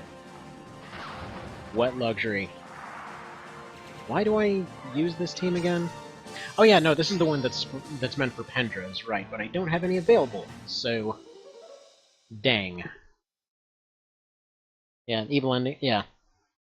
Well, I mean, the good ending, it depends. You're gonna have to get way more specific than that, because there's several good and evil endings. Like, I mean, I got one when I was going through limited edition for the review stuff recently, where it was like, okay, all of the war stuff turned out fine, but then at the very end, you know, the Saint, the friggin' Saint King Tristan guy, had my character assassinated. So apparently that's if your reputation is really high, but your character's super evil. So that was, man, what a douche. Alright, now let's show why we brought Butts in here. Coming in here, taking no damage, throwing out crazy numbers. That's why he's here. That's why nobody messes with Butts. Now he even got buffed. He's the buffed Butts. Do you remember to raid people after you finish? Nope. I have no idea what that does. I've got no idea. So yeah, how does that work? Like, apparently you just send people somewhere else? You just, like, pick a random thing and send people to it? Or how does do that thing? Let's see. Conquering attacks are a similar thing where it's very hard to not get killed in the epilogue. Surprisingly, not so much. There's only one ending that you can get killed from, and the requirements for it are you have to have at least, I believe it's at least 5 characters in your team dead. I think it used to be 10 in the original version. And then, on top of that, you have to have let Kashua die, and you have to have forgotten to take care of the Tigers of Burnham. So they're basically a, like, post-game event, and, like, they basically just show up in all of the fortresses all throughout the island. And their whole shtick is just they're more or less a rebel group that just goes around assassinating everybody. And so, so yeah, they will be the ones that send in a knight with a pistol to shoot Denim in the face. So, yeah, it's good stuff, And, yeah, actually, the very first time that I did a series on Let Us Cling Together, I ended up getting that ending because I was specifically going for setting up a Fusilier run. So the idea was that I would get that ending, and then like the last thing going through Denham's mind is, wow, guns are really strong actually, and then he just decided to go do a gun-only run. Which, by the way, I can't believe I didn't know about cheats at that point, because you have no idea how many days it took to friggin' go through all these different fights in order to grind out Fusilier marks in order to get 2 entire teams of Fusiliers. Like, God, that was so much waste of time. That was such a waste of time. Like, it's literally just a push of a button, and I could have done that from the very get-go. But oh well. And yeah, we're probably going to lose a ferry here, but there's a chance to take out that leader, and that's what I need to get done. As long as Steve isn't the one that's getting taken out, we should be alright. Man, those hippogriffs are just... oof. I think that's a hippogriff. No, I can't afford a retreat here. We cannot afford the retreat. That's fine. They did okay. And I think we even have a healing item to get that ferry back up on our feet. But okay, I'll try that raid thing. Where's the button for it? I know, it's friggin' noob questions, but, gotta know. Hang on, wrong menu. There are so goddamn many menus in this game. It's like, I love it, but man, there's so many menus. Okay, unit commands, healing seed. I think we're gonna have to trust Barbara to take care of that, that front squad. She's pretty darn strong against those guys. I think if we send her forward, actually, then she'll get 2 whacks at it. Yeah, so why don't you go ahead and go after them. And leave Steve able to go take on this guy. Okay, we'll just delegate that a little bit. And yeah, we've just about taken this town. Good. Okay, but tell me what the locals think of us. We need the praise! Tell us, are we amazing? Brigade of the Radiant Cross are followers of the dude guy, going to lay down their lives. Oh no. Okay, so we're basically getting Inquisitioned. Getting Crusaded. Yeah, if you didn't know, like, Lotus is blatantly the friggin' Holy Lotus, or Holy Roman Empire. As if the name wasn't enough of a giveaway. Which, I'm surprised how many people actually were legitimately surprised by that revelation. But whatever. Now, this one... actually, no, leader. Yeah, you guys just stuck your leader right there, right in front of Steve. It's like it was tailor-made for him to be assassinated. That's always nice. Yeah, no one expects them? Exactly. They just sort of show up and then they take away your autonomy. You know, I've been theorizing many times why Mitsuno had an issue with Knight of Lotus. I mean, I'm assuming the first and most obvious answer is just the usual, like, I wrote this character, how dare you mess with their backstory kind of thing. But then at other times it makes me wonder, like, is it just that line in the intro where they're like, hey, Lotus showed up and let somebody keep their autonomy for once? Like, that's not believable! They take over everybody! But no, it actually makes sense in that case. I mean, it's a tiny island with little significance. Well, aside from the one artifact that they want to get from there. Because every time they show up somewhere, it's either we want to get an artifact or we want to take over, so... So yeah. You know, I'm a little bit surprised that there haven't been... I would kind of think if there was, like, if there was another game, that you probably would have had the opportunity to side with Lotus in one of these cases. Okay, they are still charging up over there, using all their fatigue items. And I forgot to put that dang exit gate on Steve again. Dang it. Okay, take out your dang leader. And we need our Pentras back, hopefully. That's not good. That's not good. No part of this is good. Alright, come on. Buff Barbara. Give Barbara a buff. Dude. What you doing? Yeah, whatever. 23 is enough. So she's got 3 shots, they've got no healing. Good. Fairy got her second attack off. There should be just enough damage to hopefully finish off the leader. If nothing else, they can at least finish the squad. Or at least take out the leader. So there we go. 2 damage shy. That's fine. That's perfectly fine. See, Knight of Lotus kind of lets you side with Lotus. Very true. Very, very true.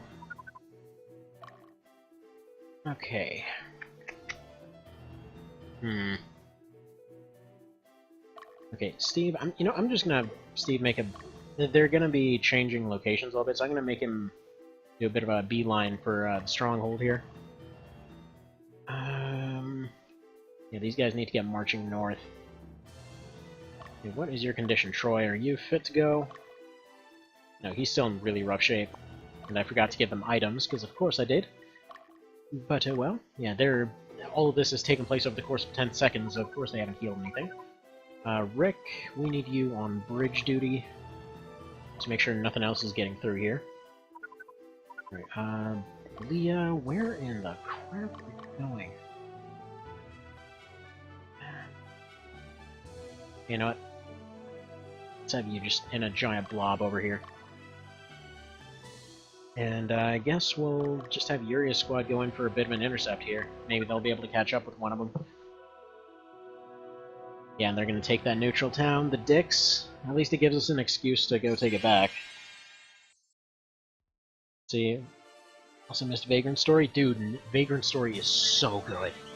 It's so good. It's like, for all intents and purposes, it's kind of like if you take take all the folks from like Tactics Ogre and FFT and all that, and then they made Resident Evil.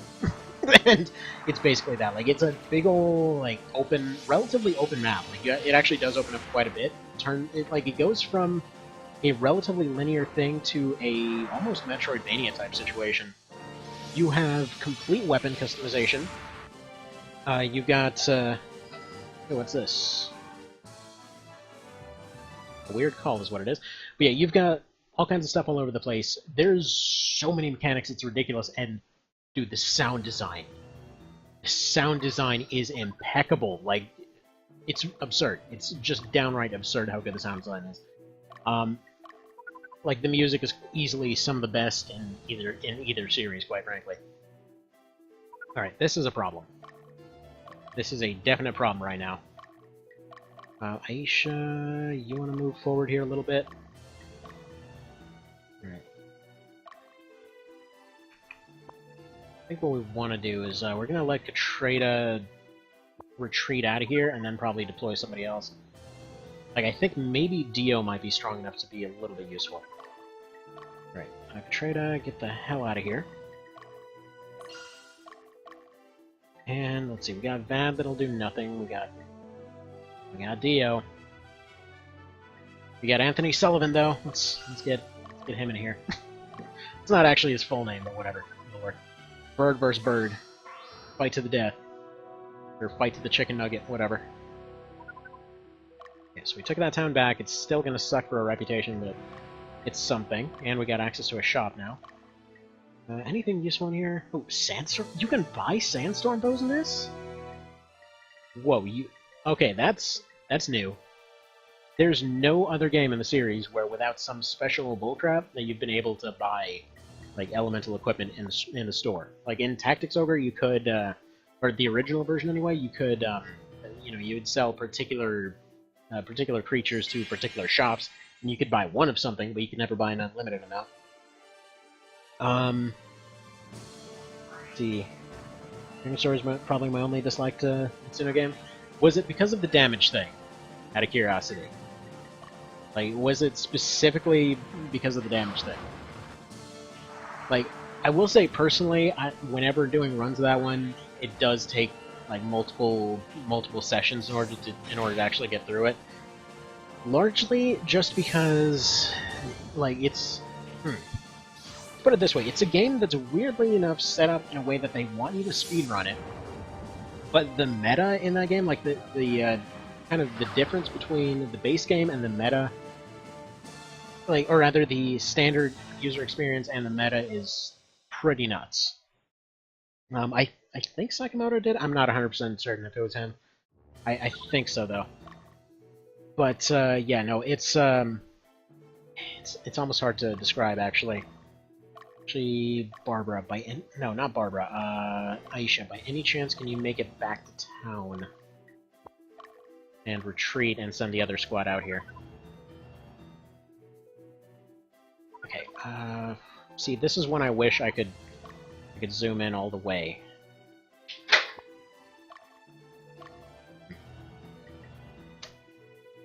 Here's the thing. Let's look at his status, because he's... No, he's 13. He's not particularly great. What about formations? Can we change anything about your formation to make it better?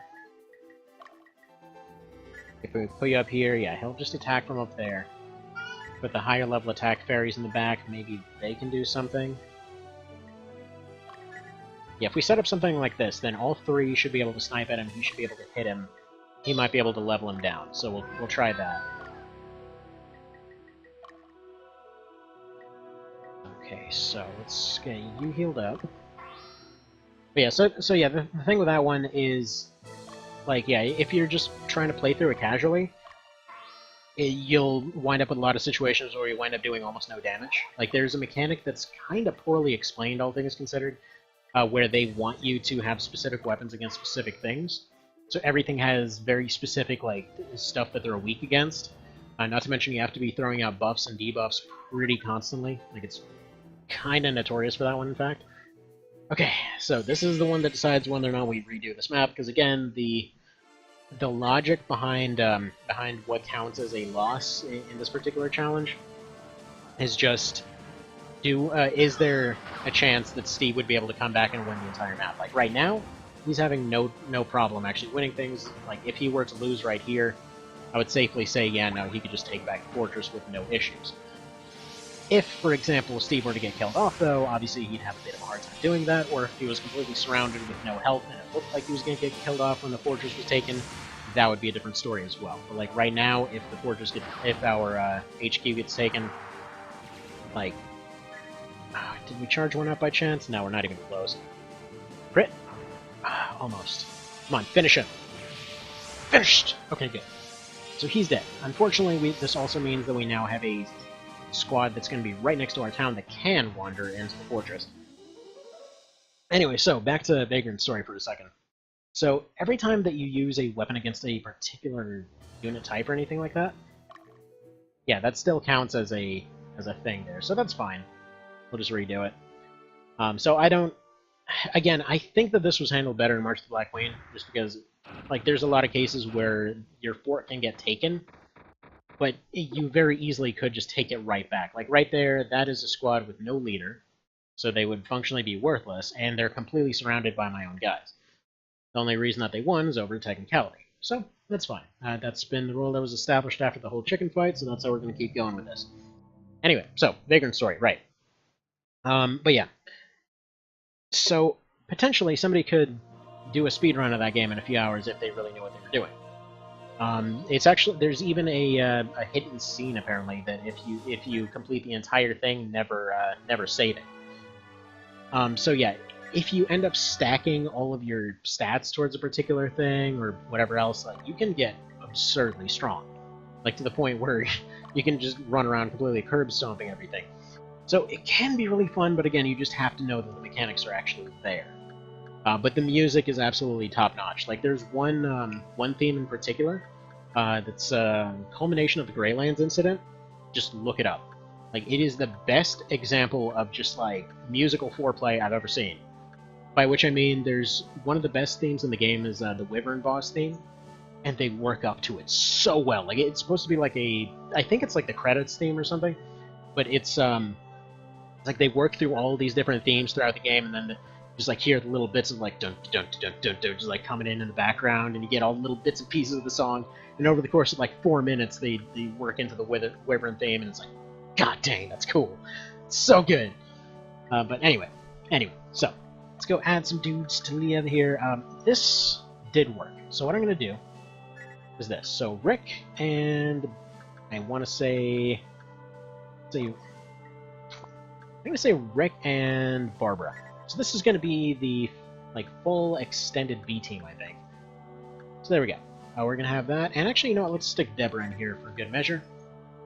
And Katrina. There we go. So that's way too many units, actually. In fact, let's go ahead and remove one. Because then that just gives me 3 other teams to work with. Yeah, we don't need Katrina in here. In fact, I might even retire Katrina. Let's go ahead and get you out of here. There we go. That'll do. So this team should be able to do pretty darn well. And exit to organized screen, yes. See, not really a speedrunner, did beat Listen to PS2 without saving. Yeah, I think personally I've attempted... let's see, I think the only speedruns I've actually attempted are Night of Lotus and... well, Night of Lotus, partially the Japanese version of Tactics Ogre. I just kind of for the hell of it. I didn't actually finish it, but it was going pretty darn fast. With some optimizations, though, just an Archer Blitz of that one is very, very possible. And Armored Core 3, which I'm actually pretty darn fantastic at. Okay,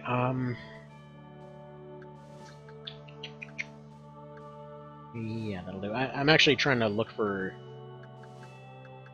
Dio in particular. Where is he? Oh, he's over here, right. I keep forgetting that he's got his own little thingy over here. So that's fine. So we'll go ahead and exit then. Wait, what is his level? 9. Okay, so he did still keep his couple levels. I just didn't know what exactly got lost progress-wise. So we'll save it after that setup. There we go. Save it, and let's do this thing again. Did you miss a game over? It was kinda like it was another case where I took out the leader of the squad, but they wandered into the base anyway. So those ones just kind of feel like they suck. I'm not gonna let the run end for that. Again, the only way that the run will end is if there's a case where it's clear that they won, like it's clear that there's no way out of it. So in that case, we were winning the fight completely, and there's really no excuse for why we would have given up when that fort was taken. Anyway, so it happens. It happens. See, beat FFT in 10.5 hours, glitchless and no math. Nowhere near the world record? Yeah, no, the freaking world record on that is not... I think it was like... Wasn't it like 4 hours or something that's the world record for that one? Oh, by the way, there's officially a very, very, very, very, very slow speedrun that nobody will ever try to beat, I guarantee you, of Tactics Ogre PSP. So if you've heard of Mr. Wheatgrass Bowles, no, not the FFT character, I mean the guy whose username is that. He actually did a 100% run of TOPSP with every single title and every single item. And I told him, you know what, you can just go ahead and upload this, like, 800-hour run to the Speedrun Archives, because, yeah, nobody's ever going to try to beat that. I'm just telling you right now, no one's ever going to try. I'm surprised he stayed sane doing that kind of run, because holy crap. Like, it was literally, like, entire episodes that were just hours of trying to get a crossbow. It was, oh, man. Props to that guy. Just massive props to that guy. It was easily... Like, I couldn't even watch the entire thing, just because it was so crazy long, but... Man. Just at least go give the guy's starting video a like or something. I think he's got like 9,000 views on there at this point. Anyway. So this time, it's actually do the same exact thing, but this time with less bullcrap. Also, I should probably not nuke all the Pentras early on. That's easily one of the things that caused the loss there. Alright, so let's get you guys out there, do your thing. He's actually doing a speedrun of the SNES version pretty soon. So that's coming up eventually. But no, like, I was basically saying, like, no, you could call this a speedrun, because nobody will ever try this run again. Like, this is a friggin' unicorn. There's no way anybody's ever going to try this. So, either way. So, that's where that lies and all that. By the way, if you're wondering why people say legions are garbage, this is exactly why. They need to slowly maneuver around. So for the sake of that little extra attack boost, you're basically reducing your maneuverability to nothing. It sounds like the Sky 1 challenge, acquire hyperdrive, takes way too long. I've never even heard of that. What is that? But yeah, so if you're looking for a speedrun of... Actually, wait a minute. Where are my commands? But yeah, that is not the formation I told you to go with. I need you to do a bit of a funnel shift, thank you. Because you are supposed to be the last one in there, because you are by far the least capable member of your squad. There we go. Perfect. And Steve's the first one into the battle. Steve's a lot shorter than a TO challenge. Yeah. Like, that particular challenge, by the way. So, to anyone that's here that has not played TOPSP, the before the mod came out and all that, it was... well, let's just say it is one of the most frighteningly long games out there. Like, to the point where just an evaluation run, like when I was doing the mod, when everything was all sped up, you know, reducing all the crafting, reducing everything else. When I was just doing an evaluation run, it ran about 500 to 600 hours, depending on what parts you count. And that, I was just basically going through all the battles, trying to see what's new, what's nifty, all that kind of thing. So, again, that's without 100%ing anything. I got like maybe a third of the titles, maybe a third of the items. Like, I just got what I needed, the usual kind of stuff. Like, easily, each run can take like, I would say like 30-40 hours.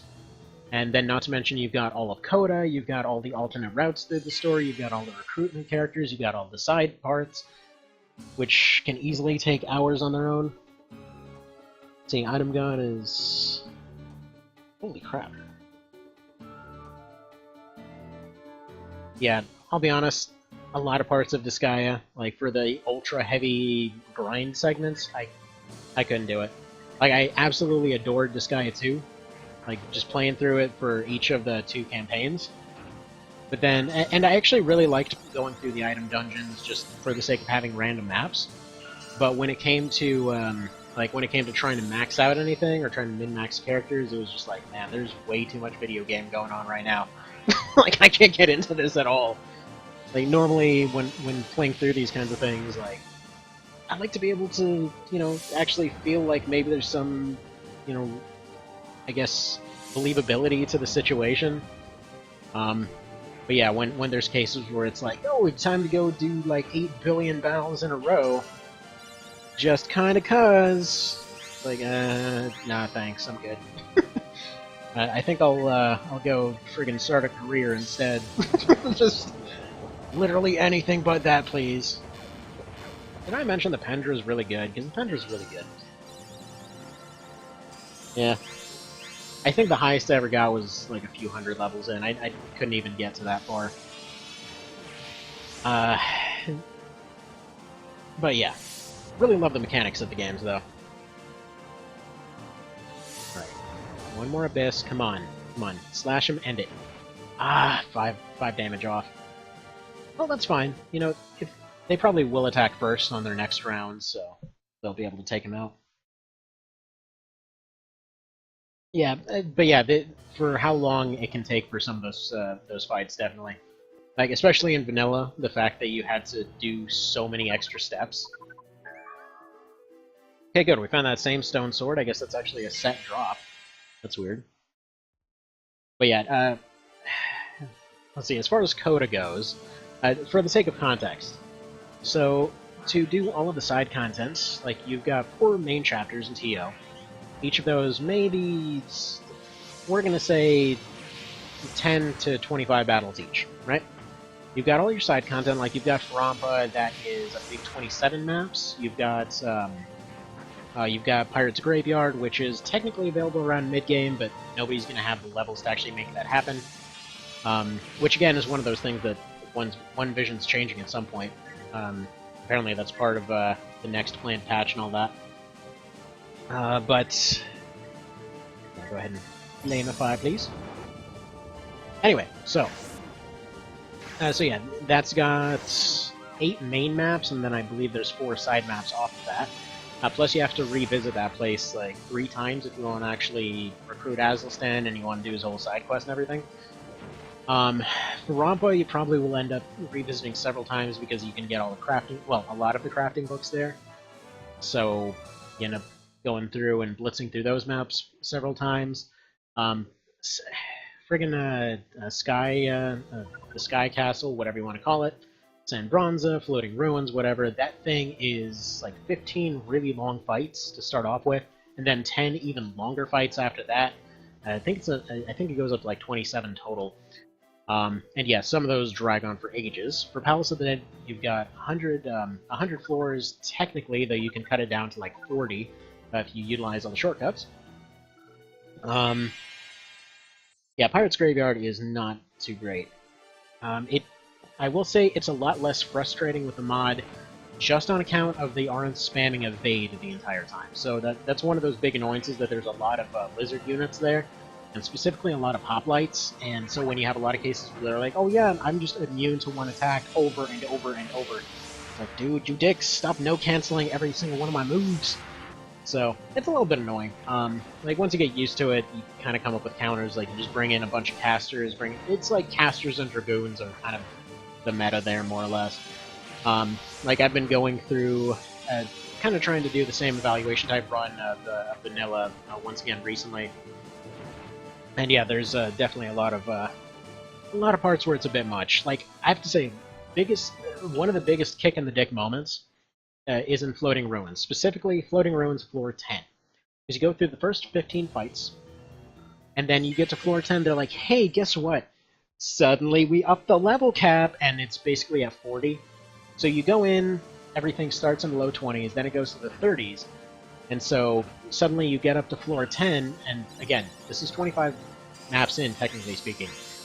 And suddenly they're like, hey, so you remember how you used to do damage? Yeah, that's not the case anymore. Like, one of my characters that I kind of rely on is this frontline basic evasive soldier build type soldier, and he's just basically there with his Lombardia, just going and double slashing everything all the time. And so he's pretty reliable. Like, everything about his build is set up for evasion. It's not the easiest thing to accomplish in vanilla, but you know, still pretty darn competent. But the guy, like, the very first thing, friggin' Cockatrice comes in and absolutely ruins him. Like, it just gets past all his evasion. He's got like 90% chance to hit, despite all of his crazy evasion and everything.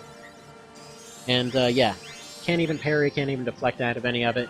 To give you an idea of how jacked the balance is at that point, guy that's been pretty reasonably min-maxed and all that, does like 10 damage with the frickin' Lombardia and augments.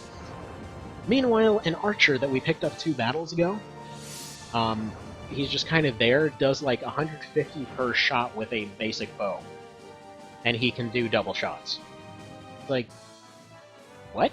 It's like, how did that happen? You know? So, anyway. But yeah. Palace of the Dead. Yeah, it's...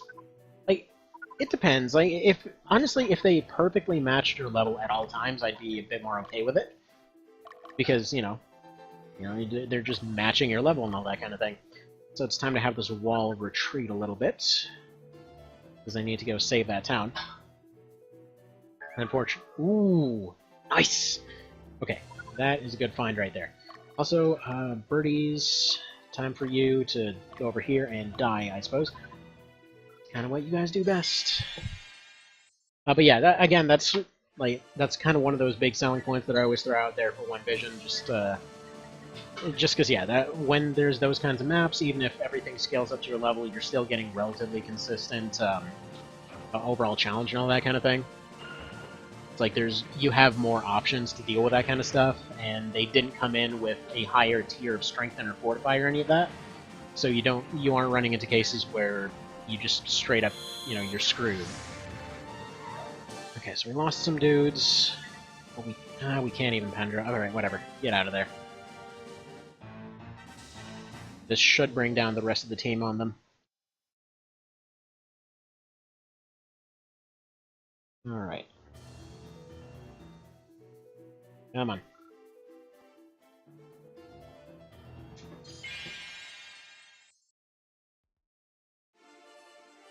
Alrighty. Surely you guys can pull it off this time with all of your crazy amounts of healers. Just take that town. Yeah, I'm actually going to have to pause it for just a moment after this. But yeah, so the funny part is, again, with that whole level scaling thing, so when I went through the Japanese version, The funny part is that, yeah, you can clearly tell that it was balanced for that, because, funnily enough, you can get past the level cap a bit more in that one. There's a bit more forgiveness for it. But, it's, like, you still get to the point where they're just weirdly resistant against certain things. Like, funnily enough, archers are good against everything except for dragons. Like, that run, I just went and completely stacked archers as a bit of a joke. And yeah, they one-shot everything, and then they just can't hurt dragons, because you're supposed to use dragoons for that. So they seem to have a bit more rubber banding on how much damage they do and all that kind of thing. Whew, man, he hits hard. Alright, come on. Come on, hit another 70, Mr. Butts. Hopefully before they heal again. Come on, come on, come on, do it! Yes! Okay, good. They broke through. Fantastic. But yeah, like I was saying though, but going through recently, through vanilla and everything else, there's a bit more logic to a lot of those things than, you know, I originally thought and all that. But it's still, like, there's definitely a lot of cases where it really could have been handled better. Also, yeah, this guy is getting on my dang nerves. Like, with his dang charging through with his dragons here. I really thought that, well, I thought I was moving Steve a little bit downwards, but apparently they got stuck marching in the wrong direction. So, well, I might have one of those days. I think the birds might catch up to him, but I don't have any Pendras. So there's that. Hang on. I did say that I needed to pause this, so let's go ahead and do exactly that. So this will pause it as soon as it's out of this fight, so I'll be right back.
Hello, and I'm back, and that is the greatest pun to ever come back on.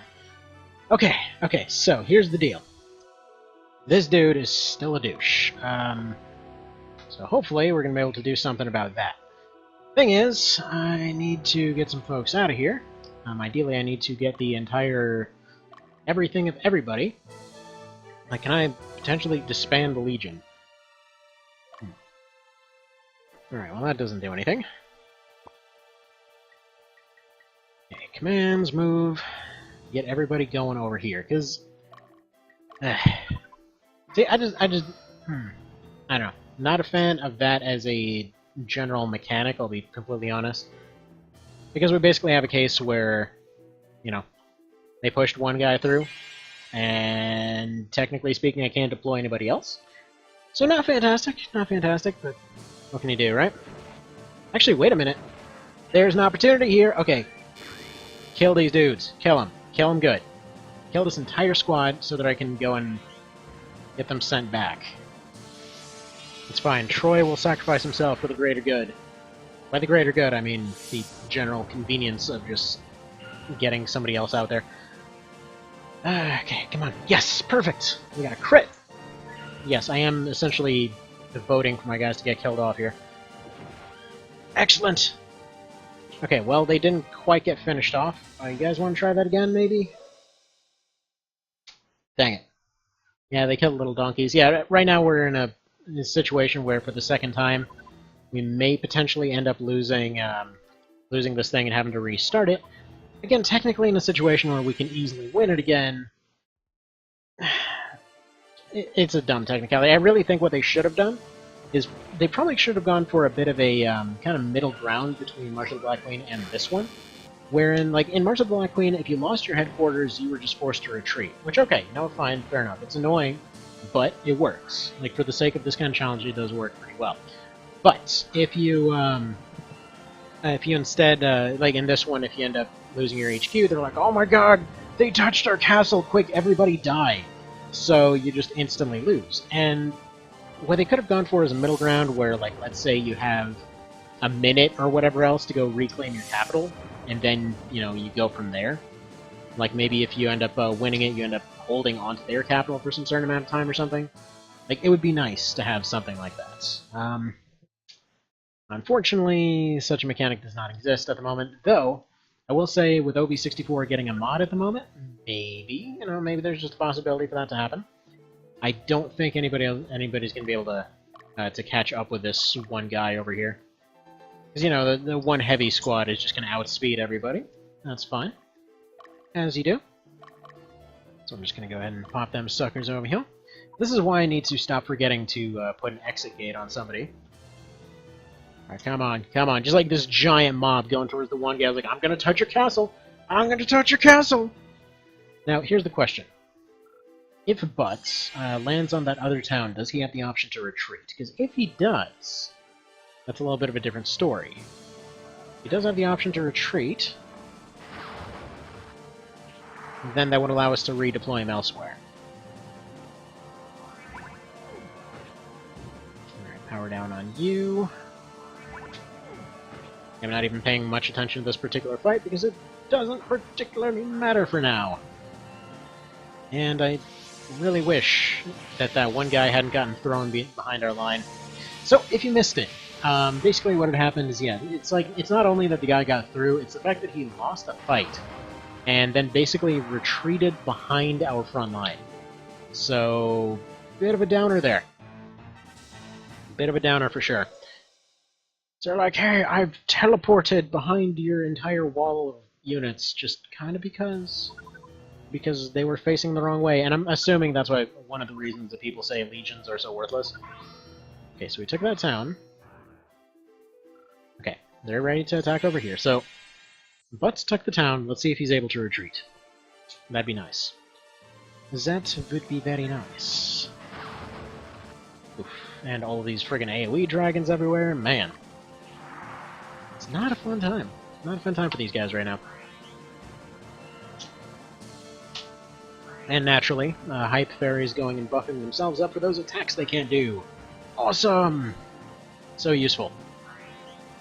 Man, don't try too hard, Hype Fairies. I mean, it would be nice if you buffed your leader, but sure, who needs that? And yeah, 1 damage. Oh yeah. So it might actually be based off of your current leader, I wonder. Seems possible. I'd love to know what that supportive attack actually scales off of, because I believe there is... I'm sure there's some way to make it a bit more useful. But we're definitely not going to try the Legion mechanic. It was nice as a thought, and I think there's options for it to be useful later.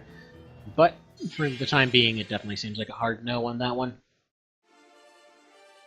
What I'm kind of hoping for is that maybe Mr. Maybe Troy, like his remaining squad, runs into a neutral character that they can't actually beat, since that neutral character gets a bunch of crits and finishes them off. Then I can send out Dio. Like, maybe that'll work, and maybe he'll delay long enough to get a Pendra in order to be able to use that Pendra to nuke their leader, and it's a whole lot of ifs, ands, or buts, so... You know, there's that. And what I should have been doing is sending out Rick. He should have been the one handling all of this, because are you seeing this damage out of him? Like, bam! He's friggin' throwing out 60s. He's down 120 damages compared to what? Everybody else is 10? Mr. Cow's got the emotes. Alright. Ooh, you know what? Actually, that puts Rick surprisingly close. But yeah, we're definitely going to do this a bit differently for sure. Okay, keep going towards that. For some reason, can you retreat? I don't think there's a command for this. Yeah, no, that... No option for that. No point in entering it, because we're just going to have to redo this. And then, yeah, there's no extra dispatches, right? No. Okay. That's fine. That's fine. He's going to go ahead and touch it, which is some nonsense. I would have hoped he'd be forced to camp, actually. That's fine. Let's do this again. This time with less nonsense. You like the 1 damage Legion support attack? Yeah, there was a couple times where they did like 5 to 6 damage, which is what's making me think that maybe it scales off whoever's attacking. Like the leader of whoever's in the attacking squad. Because yeah, I think it was Barbara's team that did 5 to 6 damage each. In which case, if I had them attached to somebody like Steve or Butts, they would theoretically do a crapload of damage, but... Again, that's something to be tested out. I think I'm going to probably test that out in... If I go ahead and do just like a bunch of rando fights off screen, because what I want to do is set up a big old group, just like a big old legion, have them running around doing that whole auto grind and looking for loot thing. Okay, we're gonna end the briefing there because we know what we have to do. It's just really being janky right now. Okay, there we go. But again, that's part of what makes this challenge interesting, because these units would never be used in this instance. For all intents and purposes, this is practically a solo run. So yeah, the mechanics were not made to support this. Alright, so. But yeah, one of the first things that the OB64 mod folks did was actually to go and buff legions, because they were just super weak. So okay, this time, we're going to leave Steve... Actually, no, we're going to have Steve charge forward as before. He's going to go take this town. We need to be a little bit more aggressive. So Butts and Troy, same thing. They're going to go ahead and take this town, as they should, because they do that job pretty darn well. So go ahead and do that. Because yeah, like normally, when it comes to these kinds of runs, like if there's a reasonable loss... You know, I consider that as it is, but I don't like when I really don't like when runs end on stupid technicalities. So there's no way I'm gonna count it as that. So there we go. Now let's get rid of these legions. Expand the crap out of this crap, please. Remove unit, and there we are. Now you guys just take a bunch of space. So thank you for taking all that screen space. There we go. And Leah can probably do with a better team. I'm actually going to train her separately, so I'm not even going to deploy her this time. Rick, first of all, he is the hard counter to these stupid birds. So he's going right here. Next, we're going to have Barbara for support against the main attack here, as well as probably Deborah. Go, Deborah! We're going to have Deborah probably sitting here on defense, so that she can maybe finish off some guys that break through. We're going to have Barbara going in on offense, go and take the bridge like before, just so that they at least, take out those guys. There we go. Now we're going to have Dio sitting over here on defense, because despite the fact that he's relatively underleveled and all that, he does have 3 hyped fairies, which potentially can launch him up 6 levels in a single fight. Plus the fact that he's actually getting much better stats as this class, apparently. Yuria and Sullivan, yeah, same roles as before. They're going to be going out as scouts. So you're going to be going over here, telling me what these guys are up to. You are going to see Yuria, you're going to go over the other way. And then, that should leave us with 1 slot to do with as we please. So, there we go. We still have dispatch commands, yes. Okay, so we have exactly 1 left, that's fine. Do a little bit of zooming in for no apparent reason, just because I can, I guess. And yeah, we're going to save those Pendras for that Dragon Squad, hopefully. But that's what this challenge is all about, because fairies are worse in this game than they are in literally any other game of the series. That's why it was saved for last. At this point, Steve has been through so much bullcrap that he should be able to put up with some stuff.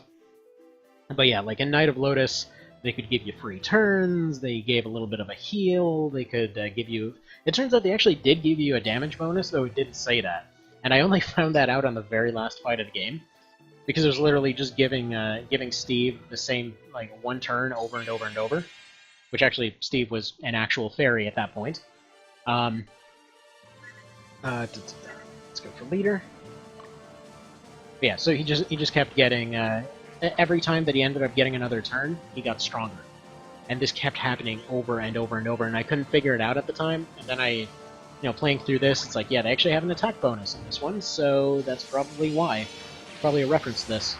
Oh wow, 12 people. Hello, 12 people. How's it going? How are things? How is stuff? How are things again? With stuff. There we go. Kiddo doing really loud burps off in the background here. Alright. So far, so good. Trouncing on through here. You cannot beat the Steve. He is untouchable. Yeah, there's no need to pull off a Pendra here. So that's 1 squad decapitated. For any unfamiliar with this game, if you decapitate a squad, as in you take out their leader, they cannot get any extra commands, they cannot recover. They will just basically run around like headless chickens and camp when they're tired. So, pretty darn handy. So that's basically my goal here, more or less, is just to repeatedly do that to every single squad. And it's just getting especially annoying for one particular dragon team. Which keeps breaking through over and over due to weird technicalities. Alright. I think this is, I want to say this is Troy's squad. Because we've got double gremlins. Could be wrong on that. Alright. We're going to go ahead and heal. This will be 1 acceptable use of the Pendra, I believe. So that we can break through and take this town early. That leaves 2 uses for the other town, and yeah, then we should be able to hold off for a while those recharge. They're essentially, the Pendras are kind of like the cards from March of the Black Queen, except you have to wait a super long time to actually use them. Okay, yeah, we are going to need a Pendra here because it does look like they're going to win the damage race. Alright, so let's trigger it now. They've just healed. Actually, wait, no, this is... I'm not sure. Whatever, we're going to do Pendra Bane. That's going to get rid of one of their healers. That's fine. Get crushed by eyeballs. You got eyeballed! Like, oh man, these guys were totally the good guys. I mean, they just came out and just, like, shot pure evil at a priest until they got squished. It sounds legit. Sounds like the kind of people we want liberating everything. We are accidentally going to be on the super evil route, I guarantee it. There's just... I've tried to be relatively reasonable throughout this entire run, but I'm pretty sure that's exactly what's happening. Because, yeah, that's what's been happening every time, as you do. You secretly think FFTA is more enjoyable FFT? It's very true, though. It's very true. They just have more stuff going on. They just got mechanics out the ears. Like, especially FFTA 2. I think was hands down the best example of side questing being interesting I've ever seen. Like, I spent years just doing those side quests on it. Like, it was like probably the only game of all of these that I've 100%ed just naturally. Like FFTA, funnily enough, I tried to 100% that one. I even had the guide. And there was a stupid thing in the guide where they kind of forgot to mention the fact that there's only, like, one loaf of bread available in the entire game. So, I wound up with this really dumb situation where I get to the very end of the game. I've done every single mission. There's one side mission left, and that's to go deliver some frickin' bread to a guy. And I already used it on another one. And you're supposed to do them in a different order because doing it on this one apparently also triggers another side mission that will give you some bread so that you can do all of them. But then, yeah, there's not enough bread to actually do all the side quests if you follow the guide. It's like, god dang it! Why? It was the only time I bought a guide! So I got a little bit screwed there. But yeah, but same here, Mr. Pan. I friggin' love dumb parties. It's the best way to do it. It's just the most fun thing. Like, I recently been doing another One Vision run, doing what I call the Danger Zone run. So it was just griffins, cockatrices, and a couple of hawkmen. And yeah, that one is continuing pretty soon, by the way. That, like, let's see, I'm doing this now. If there's time in the afternoon, I'm doing Cerebro today as well. And then yeah, we're gonna see how all that goes. And all that kind of some suchery. How does a cow professionally? He does it by being the absolute best at Armored Core, is how he does it. Like, he has... Okay, so a few months ago, I thought I was doing something unique by going through the entire series and just, like, doing rocket-only runs of everything. Which is just functionally, like, if... For a comparison, it's like going through the Souls series of Bloodborne or whatever, beating the entire thing with just pebbles. Like, it's more or less the same thing. And so, I go through all of them, and I go specifically through the hardest one and get through all the 3 hardest bosses in the series and everything. It's like, yeah, check it out, I did this thing. Like, a week later, Cal comes in and is like, yeah, here's this same run done way more accurate. Because then I think he only missed a couple shots, even, doing that whole thing. But yeah, he's won the AI tournaments, he's won, he's pretty much done all the awesome challenge runs better than most other folks. Like, dude is amazing at Armored Core. See, hate FFTU so much, hated they only could learn abilities from the right weapon. To some extent, I can agree that would be frustrating, but at the same time, it's like they also are. It's a really neat way of limiting things. Also, this guy and his teleporting behind our front line is... What is this? What is this? What a mansion! Anyway. So yeah. What a douche. He just really wants to take that neutral Townsend thing. It's interesting with all the races, but then they added the weird rule system. Yeah, you gotta kinda... in order to enjoy that one, you really gotta be aware of the systems in place. It was kind of the same thing as with Vagrant Story, where if you know the systems, it can be really fun, but then if you don't, it can be really frustrating. So, you know, mileage varies, let's put it that way. Right. You need to be attacking their leader. I don't know why you're not set to attack leader. But there we go. Let's fix that little problem right now. He's also kind of about to die. I should have realized this sooner. So, gonna go ahead and try to retreat out of that if I can. Okay, 2 abysses. We're almost at the point of being able to retreat. Please survive. Good. Survive! Good. That buff from earlier saved him. So he's gonna get an attack off now.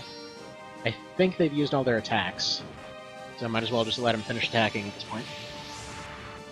Only 1 bread a year? Yeah. So ultimately, yeah, FFTA, I had finished almost 100% of the way. Okay, they can still win this, actually. I'm going to leave a minute. Okay, please don't attack again. Please don't have a 3rd attack. They might have a 3rd attack because they're phalanxes. No, they only have 2! They only have... Or cataphracts, rather. It's a pretty talented cow, then. Yeah, dude is really, really good at AC. Like, dang good. Alright, yeah, Troy, I'm gonna need you to just camp for a moment, please. Thank you. I know you guys aren't terribly tired, but just do it. I wish this guy couldn't teleport behind our lines. That's such bullcrap. Yeah, Steve, I'm gonna need you to actually go back here. I was hoping to like look these last couple times and figure out how he's doing that too.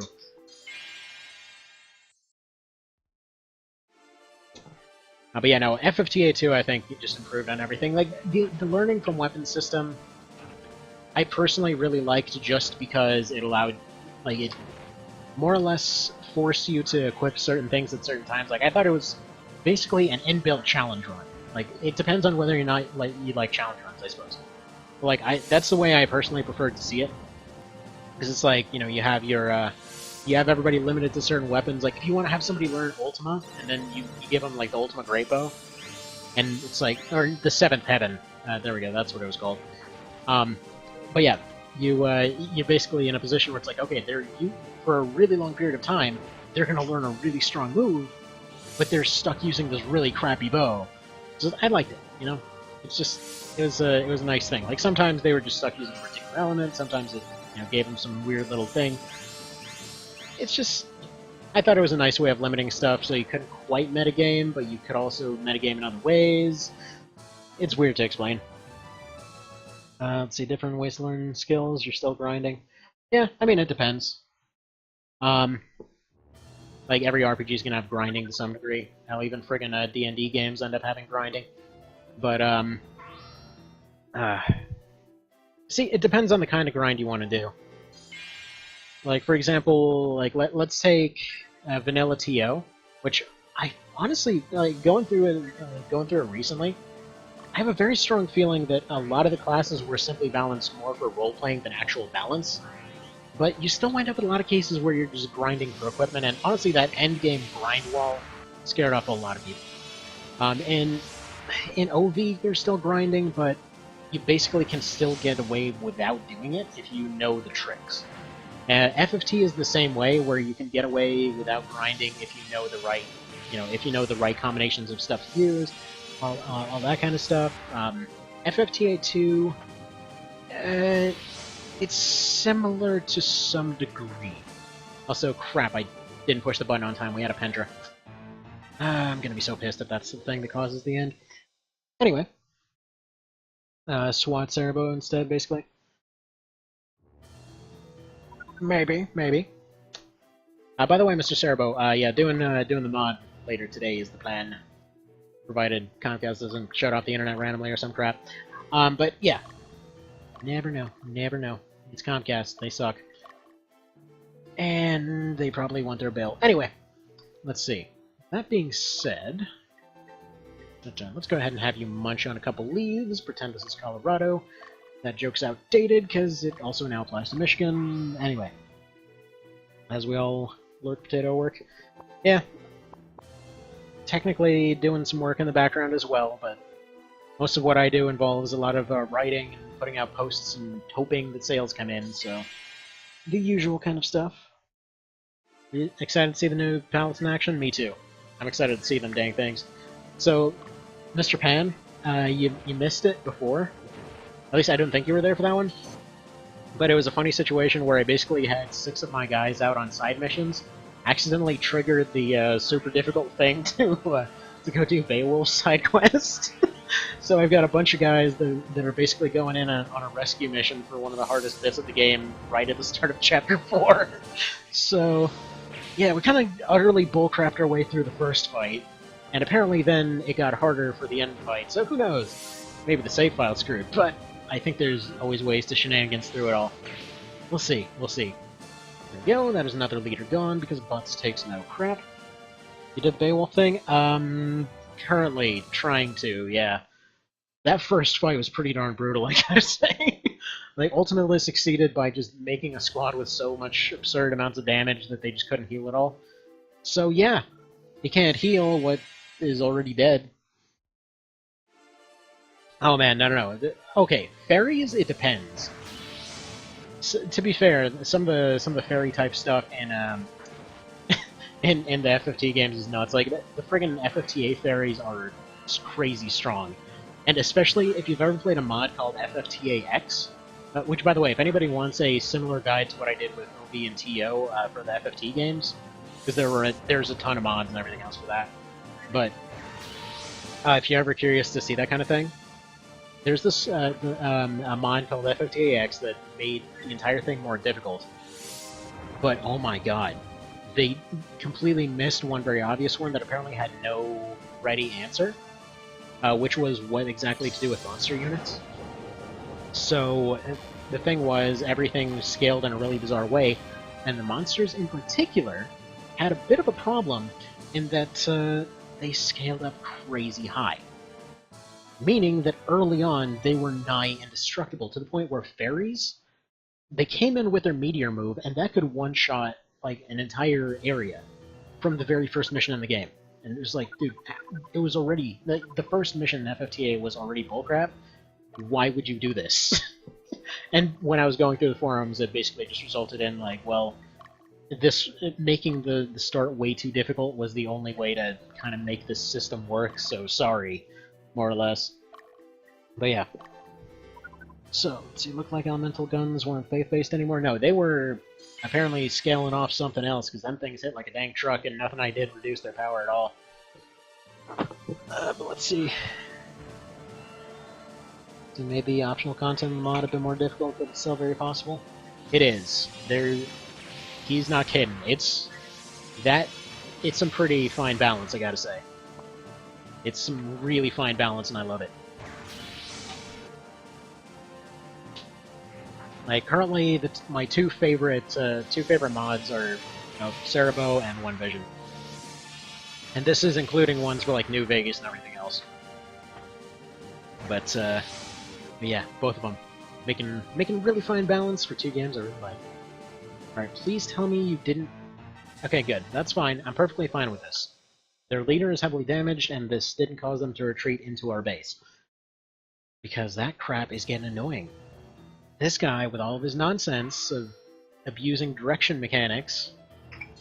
Also, actually, gotta say, Dio, despite being really underleveled, is holding up super well. Alright, come on, you got this. Come on, power level Dio. You got this. And yeah, for anyone just showing up, the whole deal with the fairies in the second row is that they will randomly raise a unit's level for one fight. And if they all manage to trigger on the front guy, which granted it's like 25%, but that hasn't stopped me from using 25% to win before, aka the Cerebro run so far, and have been abusing the 21% evade mechanic, or 20% recruit mechanic pretty much the entire time. Oof. Wow. That's a downer. His friggin' sword bounced off it. Let's see if Fuzzletrain actually thought some of the DD fights are a bit too easy. Well, I guess we'll have to see. Let's see and take a look at that then. Alright, come on everybody. Come on everybody. Rick, tell you what, I need you to take care of some flying pests. Get in your friggin' hind D and go shoot down some fighter jets, because that makes sense. Barbara, I need you to snipe an annoying rat, please. Thank you. And let's be done with this nonsense. Yeah, we'll say this is a very effective like starting charge and all that kind of thing, but I wish that we weren't having these weird directional mechanics, because it's definitely a downer. Alright. Whew, okay. Yeah, you're bringing in some damage, aren't you? It's alright, Rick's got some of that too. Yeah, Mr. Cow likes putting weird emoji tentacle porn in the chat. It's, whatever works. I guess Tumblr's gone, so needed to put it somewhere. Have you ever seen, there was a thing called Schumer did, in response to the Tumblr thing. It was just the CEO of Tumblr. It's like, oh man, I wanted to have all this wholesome family content. I mean, what percentage of our stuff is actually porn? And they're like, oh, 9. Like, oh, 9%? 90%? Like, oh, 90%? 99%. Just like it's all porn. That's all it was. It's gone now. Get rid of them and made them a bit harder. Fair enough. When you can clear out the sport units to a boss in one cycle, it's a bit too easy. Are you gonna make those Ultima Demons immune to Petrify? To be fair, the odds of that are astronomically sucky of ever happening again. I will say that much. Yeah, that friggin' Velius, it is Velius that's Wheatgrass thing, right? That fight was, man, that was so beautiful. It was just so beautiful. Did you ever see that one, Pan? Really helped you out the last few days? Yeah, sometimes helps with mods are needed. Like, I would not have known about the text skipping mechanic if you hadn't told me. Alright, 58, and one more slash should be able to finish that duo. The DD ones are immune to Petrify, but Velius will be unchanged. Okay, fantastic. Okay, so I think I put a clip of it a while ago. But going into the Velius fight, I basically had Ramza run forward and use 3 Geomancies, as in... or 2 Geomancies, rather. His first one hit 2 of them, got a double Petrify, then he somehow immediately got a second turn, and then went back and got yet another Petrify. So he basically petrified every single one of his support units in a single round, more or less. Is he running out of mass updates, so give a bet? Okay. Yeah, so that was... what was the title? RNGesus Has My Back, I think, was the title of it. It was pretty amazing. It's like one of those things that just rarely ever happens. Loved it. And I should point out, this is one battle after they broke my dang Dragon Axe after I spent so long grinding it up. But then they were available at the store, so it was all good. So yeah, that was... Yeah, honestly, I forget a bunch of stuff about FFT all the time, too. Hell, I've been playing TO for almost a decade, and I still forget stuff about it constantly. It's just, there's all these games, there's just so much stuff going on that it's kind of hard to keep track at times. Right, we don't have any Pendras. These fairies are going to start getting eaten, whatever. As long as Rick's fine, it's no big deal. I wanted that unit gone. So, they lost, but it's okay. It's perfectly fine. Meanwhile, all of Sarbo's units get hit with every status effect known to man. Exactly, that's how it goes. That was pretty amazing the other day. I couldn't stick around for very long because I had a bit of an interesting child pooping in the bathtub situation to go deal with. But yeah, definitely was a pretty rough fight on that hill there. See, Monster World had a one-day event, Quest for New Year's, Giant Killer Pigs. So they went all Bloodborne with it. Friggin' Bloodborne pigs running around eating children. Man, it's so weird that... Come to think of it. So going through Bloodborne for the first time recently, and it's so weird how, just how many, like, horrible things happening to kids events there are in the game now that I think about it. Because you've got, like, a little girl that gets eaten by a pig, you've got the lady later on that's like, you knock on her door and she's like, oh god, my baby turned into a friggin' weretiger. And, like, just like, man, that got really dark really fast. Not that it wasn't dark up to that point, but still. Yeah, RNGesus kind of brought down the whips on that one, man. That was pretty harsh. It was the harshness. Oh man, you should make a clip of that called RNGesus Brings the Harshness. For that matter, I should rename one of these units as Dr. Tran. Nobody knows what the hell I'm talking about, probably. there was this really amazing animation thing from a while ago. That was called Dr. Tran, and it was just like they're doing this movie trailer for some random kid sitting in a hut. And dead. Squish. Yeah, Deborah's probably getting rocked here. It's fine. As long as she survives, I want her to get a couple shots off on this guy here. Yeah, she got buffed. Get missiles. Come on, take your shot. As soon as she takes her shot, these guys can retreat. Good. That'll do. That'll do. They're at about 100. That should hopefully allow for them to be finished off. Ow, sorry. Sorry for that noise there. But yeah, no, so they're like doing this whole movie announcement thing with this really confused kid sitting in a hut. And so at one point they're like, oh man, Dr. Tran doesn't take anyone's crap. Dr. Tran, bringing down the harshness. It's just pretty fantastic. He's just sitting there like, I'm not even a doctor. I'm just trying to have my breakfast. Get out of my house. It's pretty great. Look it up. Pretty darn great. Okay. He's not going to be able to do much aside from just damage them, but if buff fairies do their job... Come on, hype fairies. Bring down the harshness. Not on our guys, hopefully. Yeah, the problem is these guys have crazy good agility, so... Oof. Yeah, okay. Thank you, hype fairies, for doing absolutely nothing.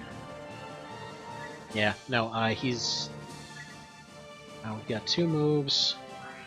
He's probably going to get to attack as soon as their moves are done. Are any of you going to go on Dio? Alright. Oh, come on! Oh, no, no, no! What are you doing? I paused it! Wrong pause, that's what it is. Alright, yeah, get out of here. Lost one of the hype fairies, it's alright. They did almost no damage. Managed to get through D5 or FF6, I'll play your Modern Weekends again.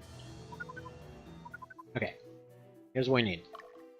Mr. Dio, I'm gonna need you to go ahead and munch on some leaves, please. No, wait, don't. Ah, dang it! Wrong button! Break camp. Use things. Okay. This. Alright, use another one. This one back on their feet. You shouldn't need to grind much with them unless you stick with all monsters. Yeah, that's the problem. There's very few ways to properly scale up monsters in any of these games. The one vision method was to try and give them weapons, but then that still didn't quite work. So he ultimately ended up giving them one weapon type, and then they scale in a slightly different manner. But their main thing is that they end up getting a lot of their damage from racial abilities and stuff like that. But even then, it's just the fact that they have to drive everything physically. I think the only way to properly balance it is it would have to be built from the ground up with a system let's say, you've got wait, are you targeting leader? Yeah, of course, target leader, but they got a back attack on him, so it's not gonna work. Anyway, so probably a ground up system where you would need let's say they will always do a certain, they'll always scale to a certain percentage of whatever they're attacking.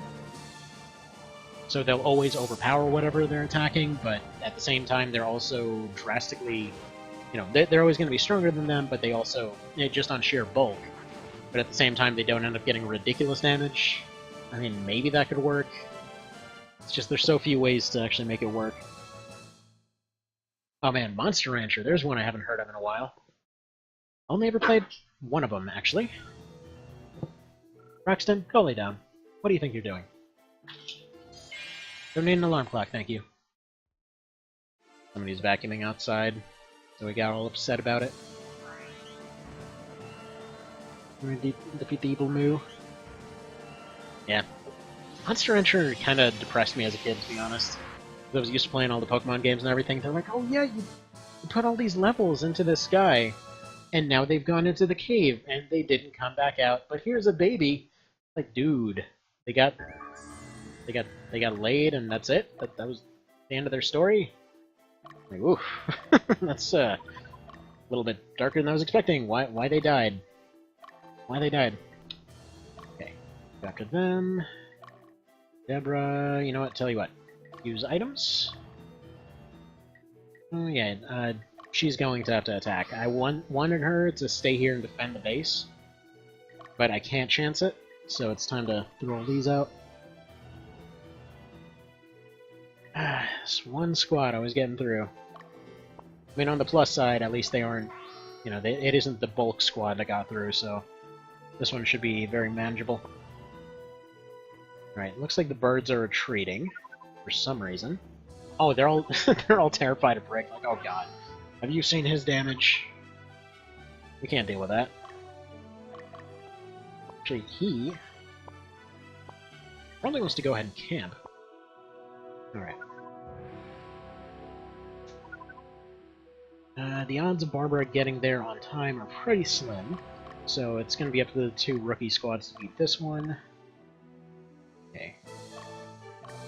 Yeah, level 18, so he's more than double his level. Alright, what's our Pendra situation? Not great. Okay. If they manage to win one, maybe we can have Steve in position to intercept.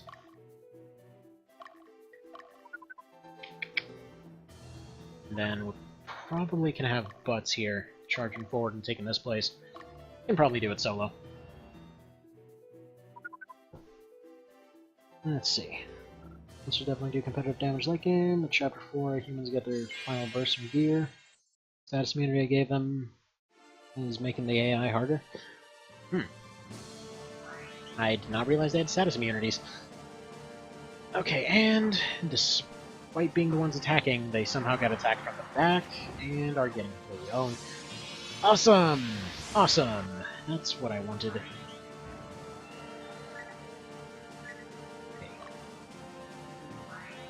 And their leader's way in the back. Okay, zero idea how any of this came together.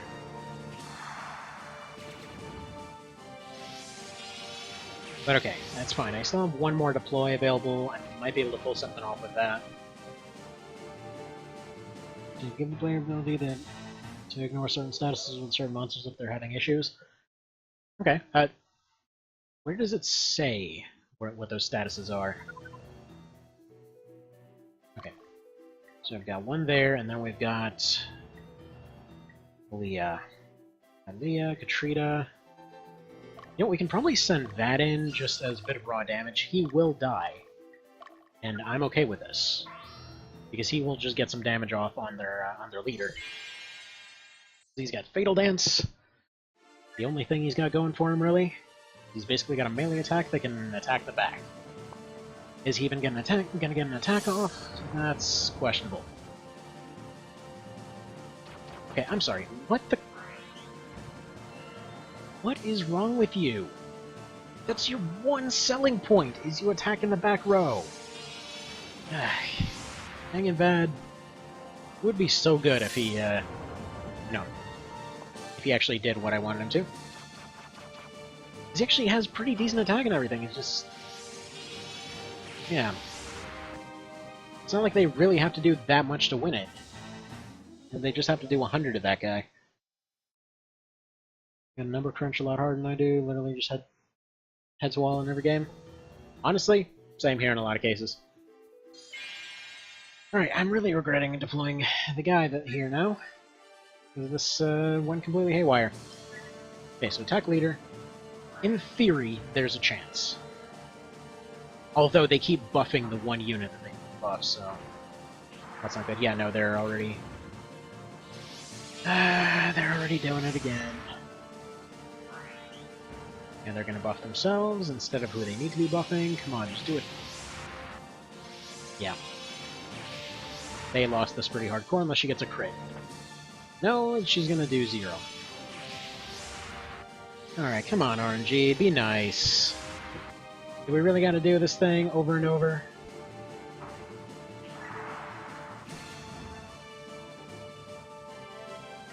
Any Pendras? No, not even close. That's frustrating. It's really, really frustrating. Just because, yeah, they're only getting this on sheer technicality of nobody's getting... like, okay, Dio would have had a chance, but I can't dispatch anymore. I can't get anybody to just get deleted off the map. And here we go again. Anyway. Alright, well, I guess I'm just gonna have to call it for today then, because I do have to go do other things, but either way, we'll get to this next time. Sorry that there wasn't more progress, but again, it's one of these cases where they keep getting thrown behind the front lines, and the front lines can't respond.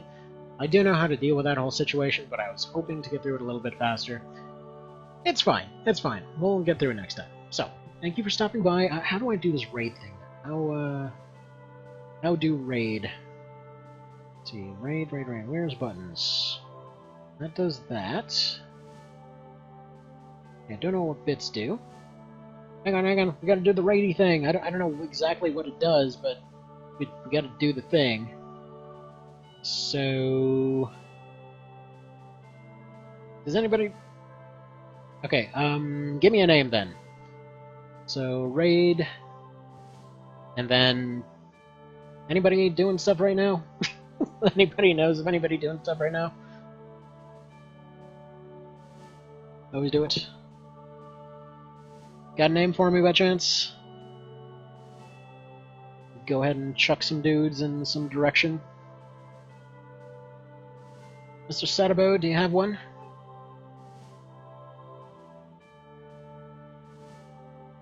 Let's see. Actually, I think what they did last time was they threw somebody... They just went to somebody that was on the front here.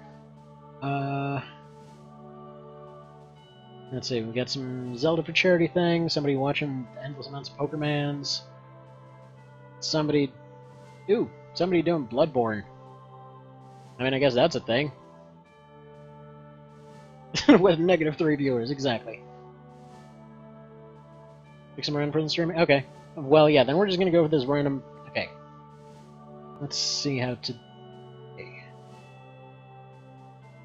I don't know if this person's any good or anything, but they apparently have a lot of folks watching, so... There we go, do that. Have fun, peoples. Anyway, so you guys have a good one. I don't know, again, I don't know who this is, or if they're horribly vulgar or whatever else, but... Anyway. Have a good one. You guys take care, and have a great day. Bye.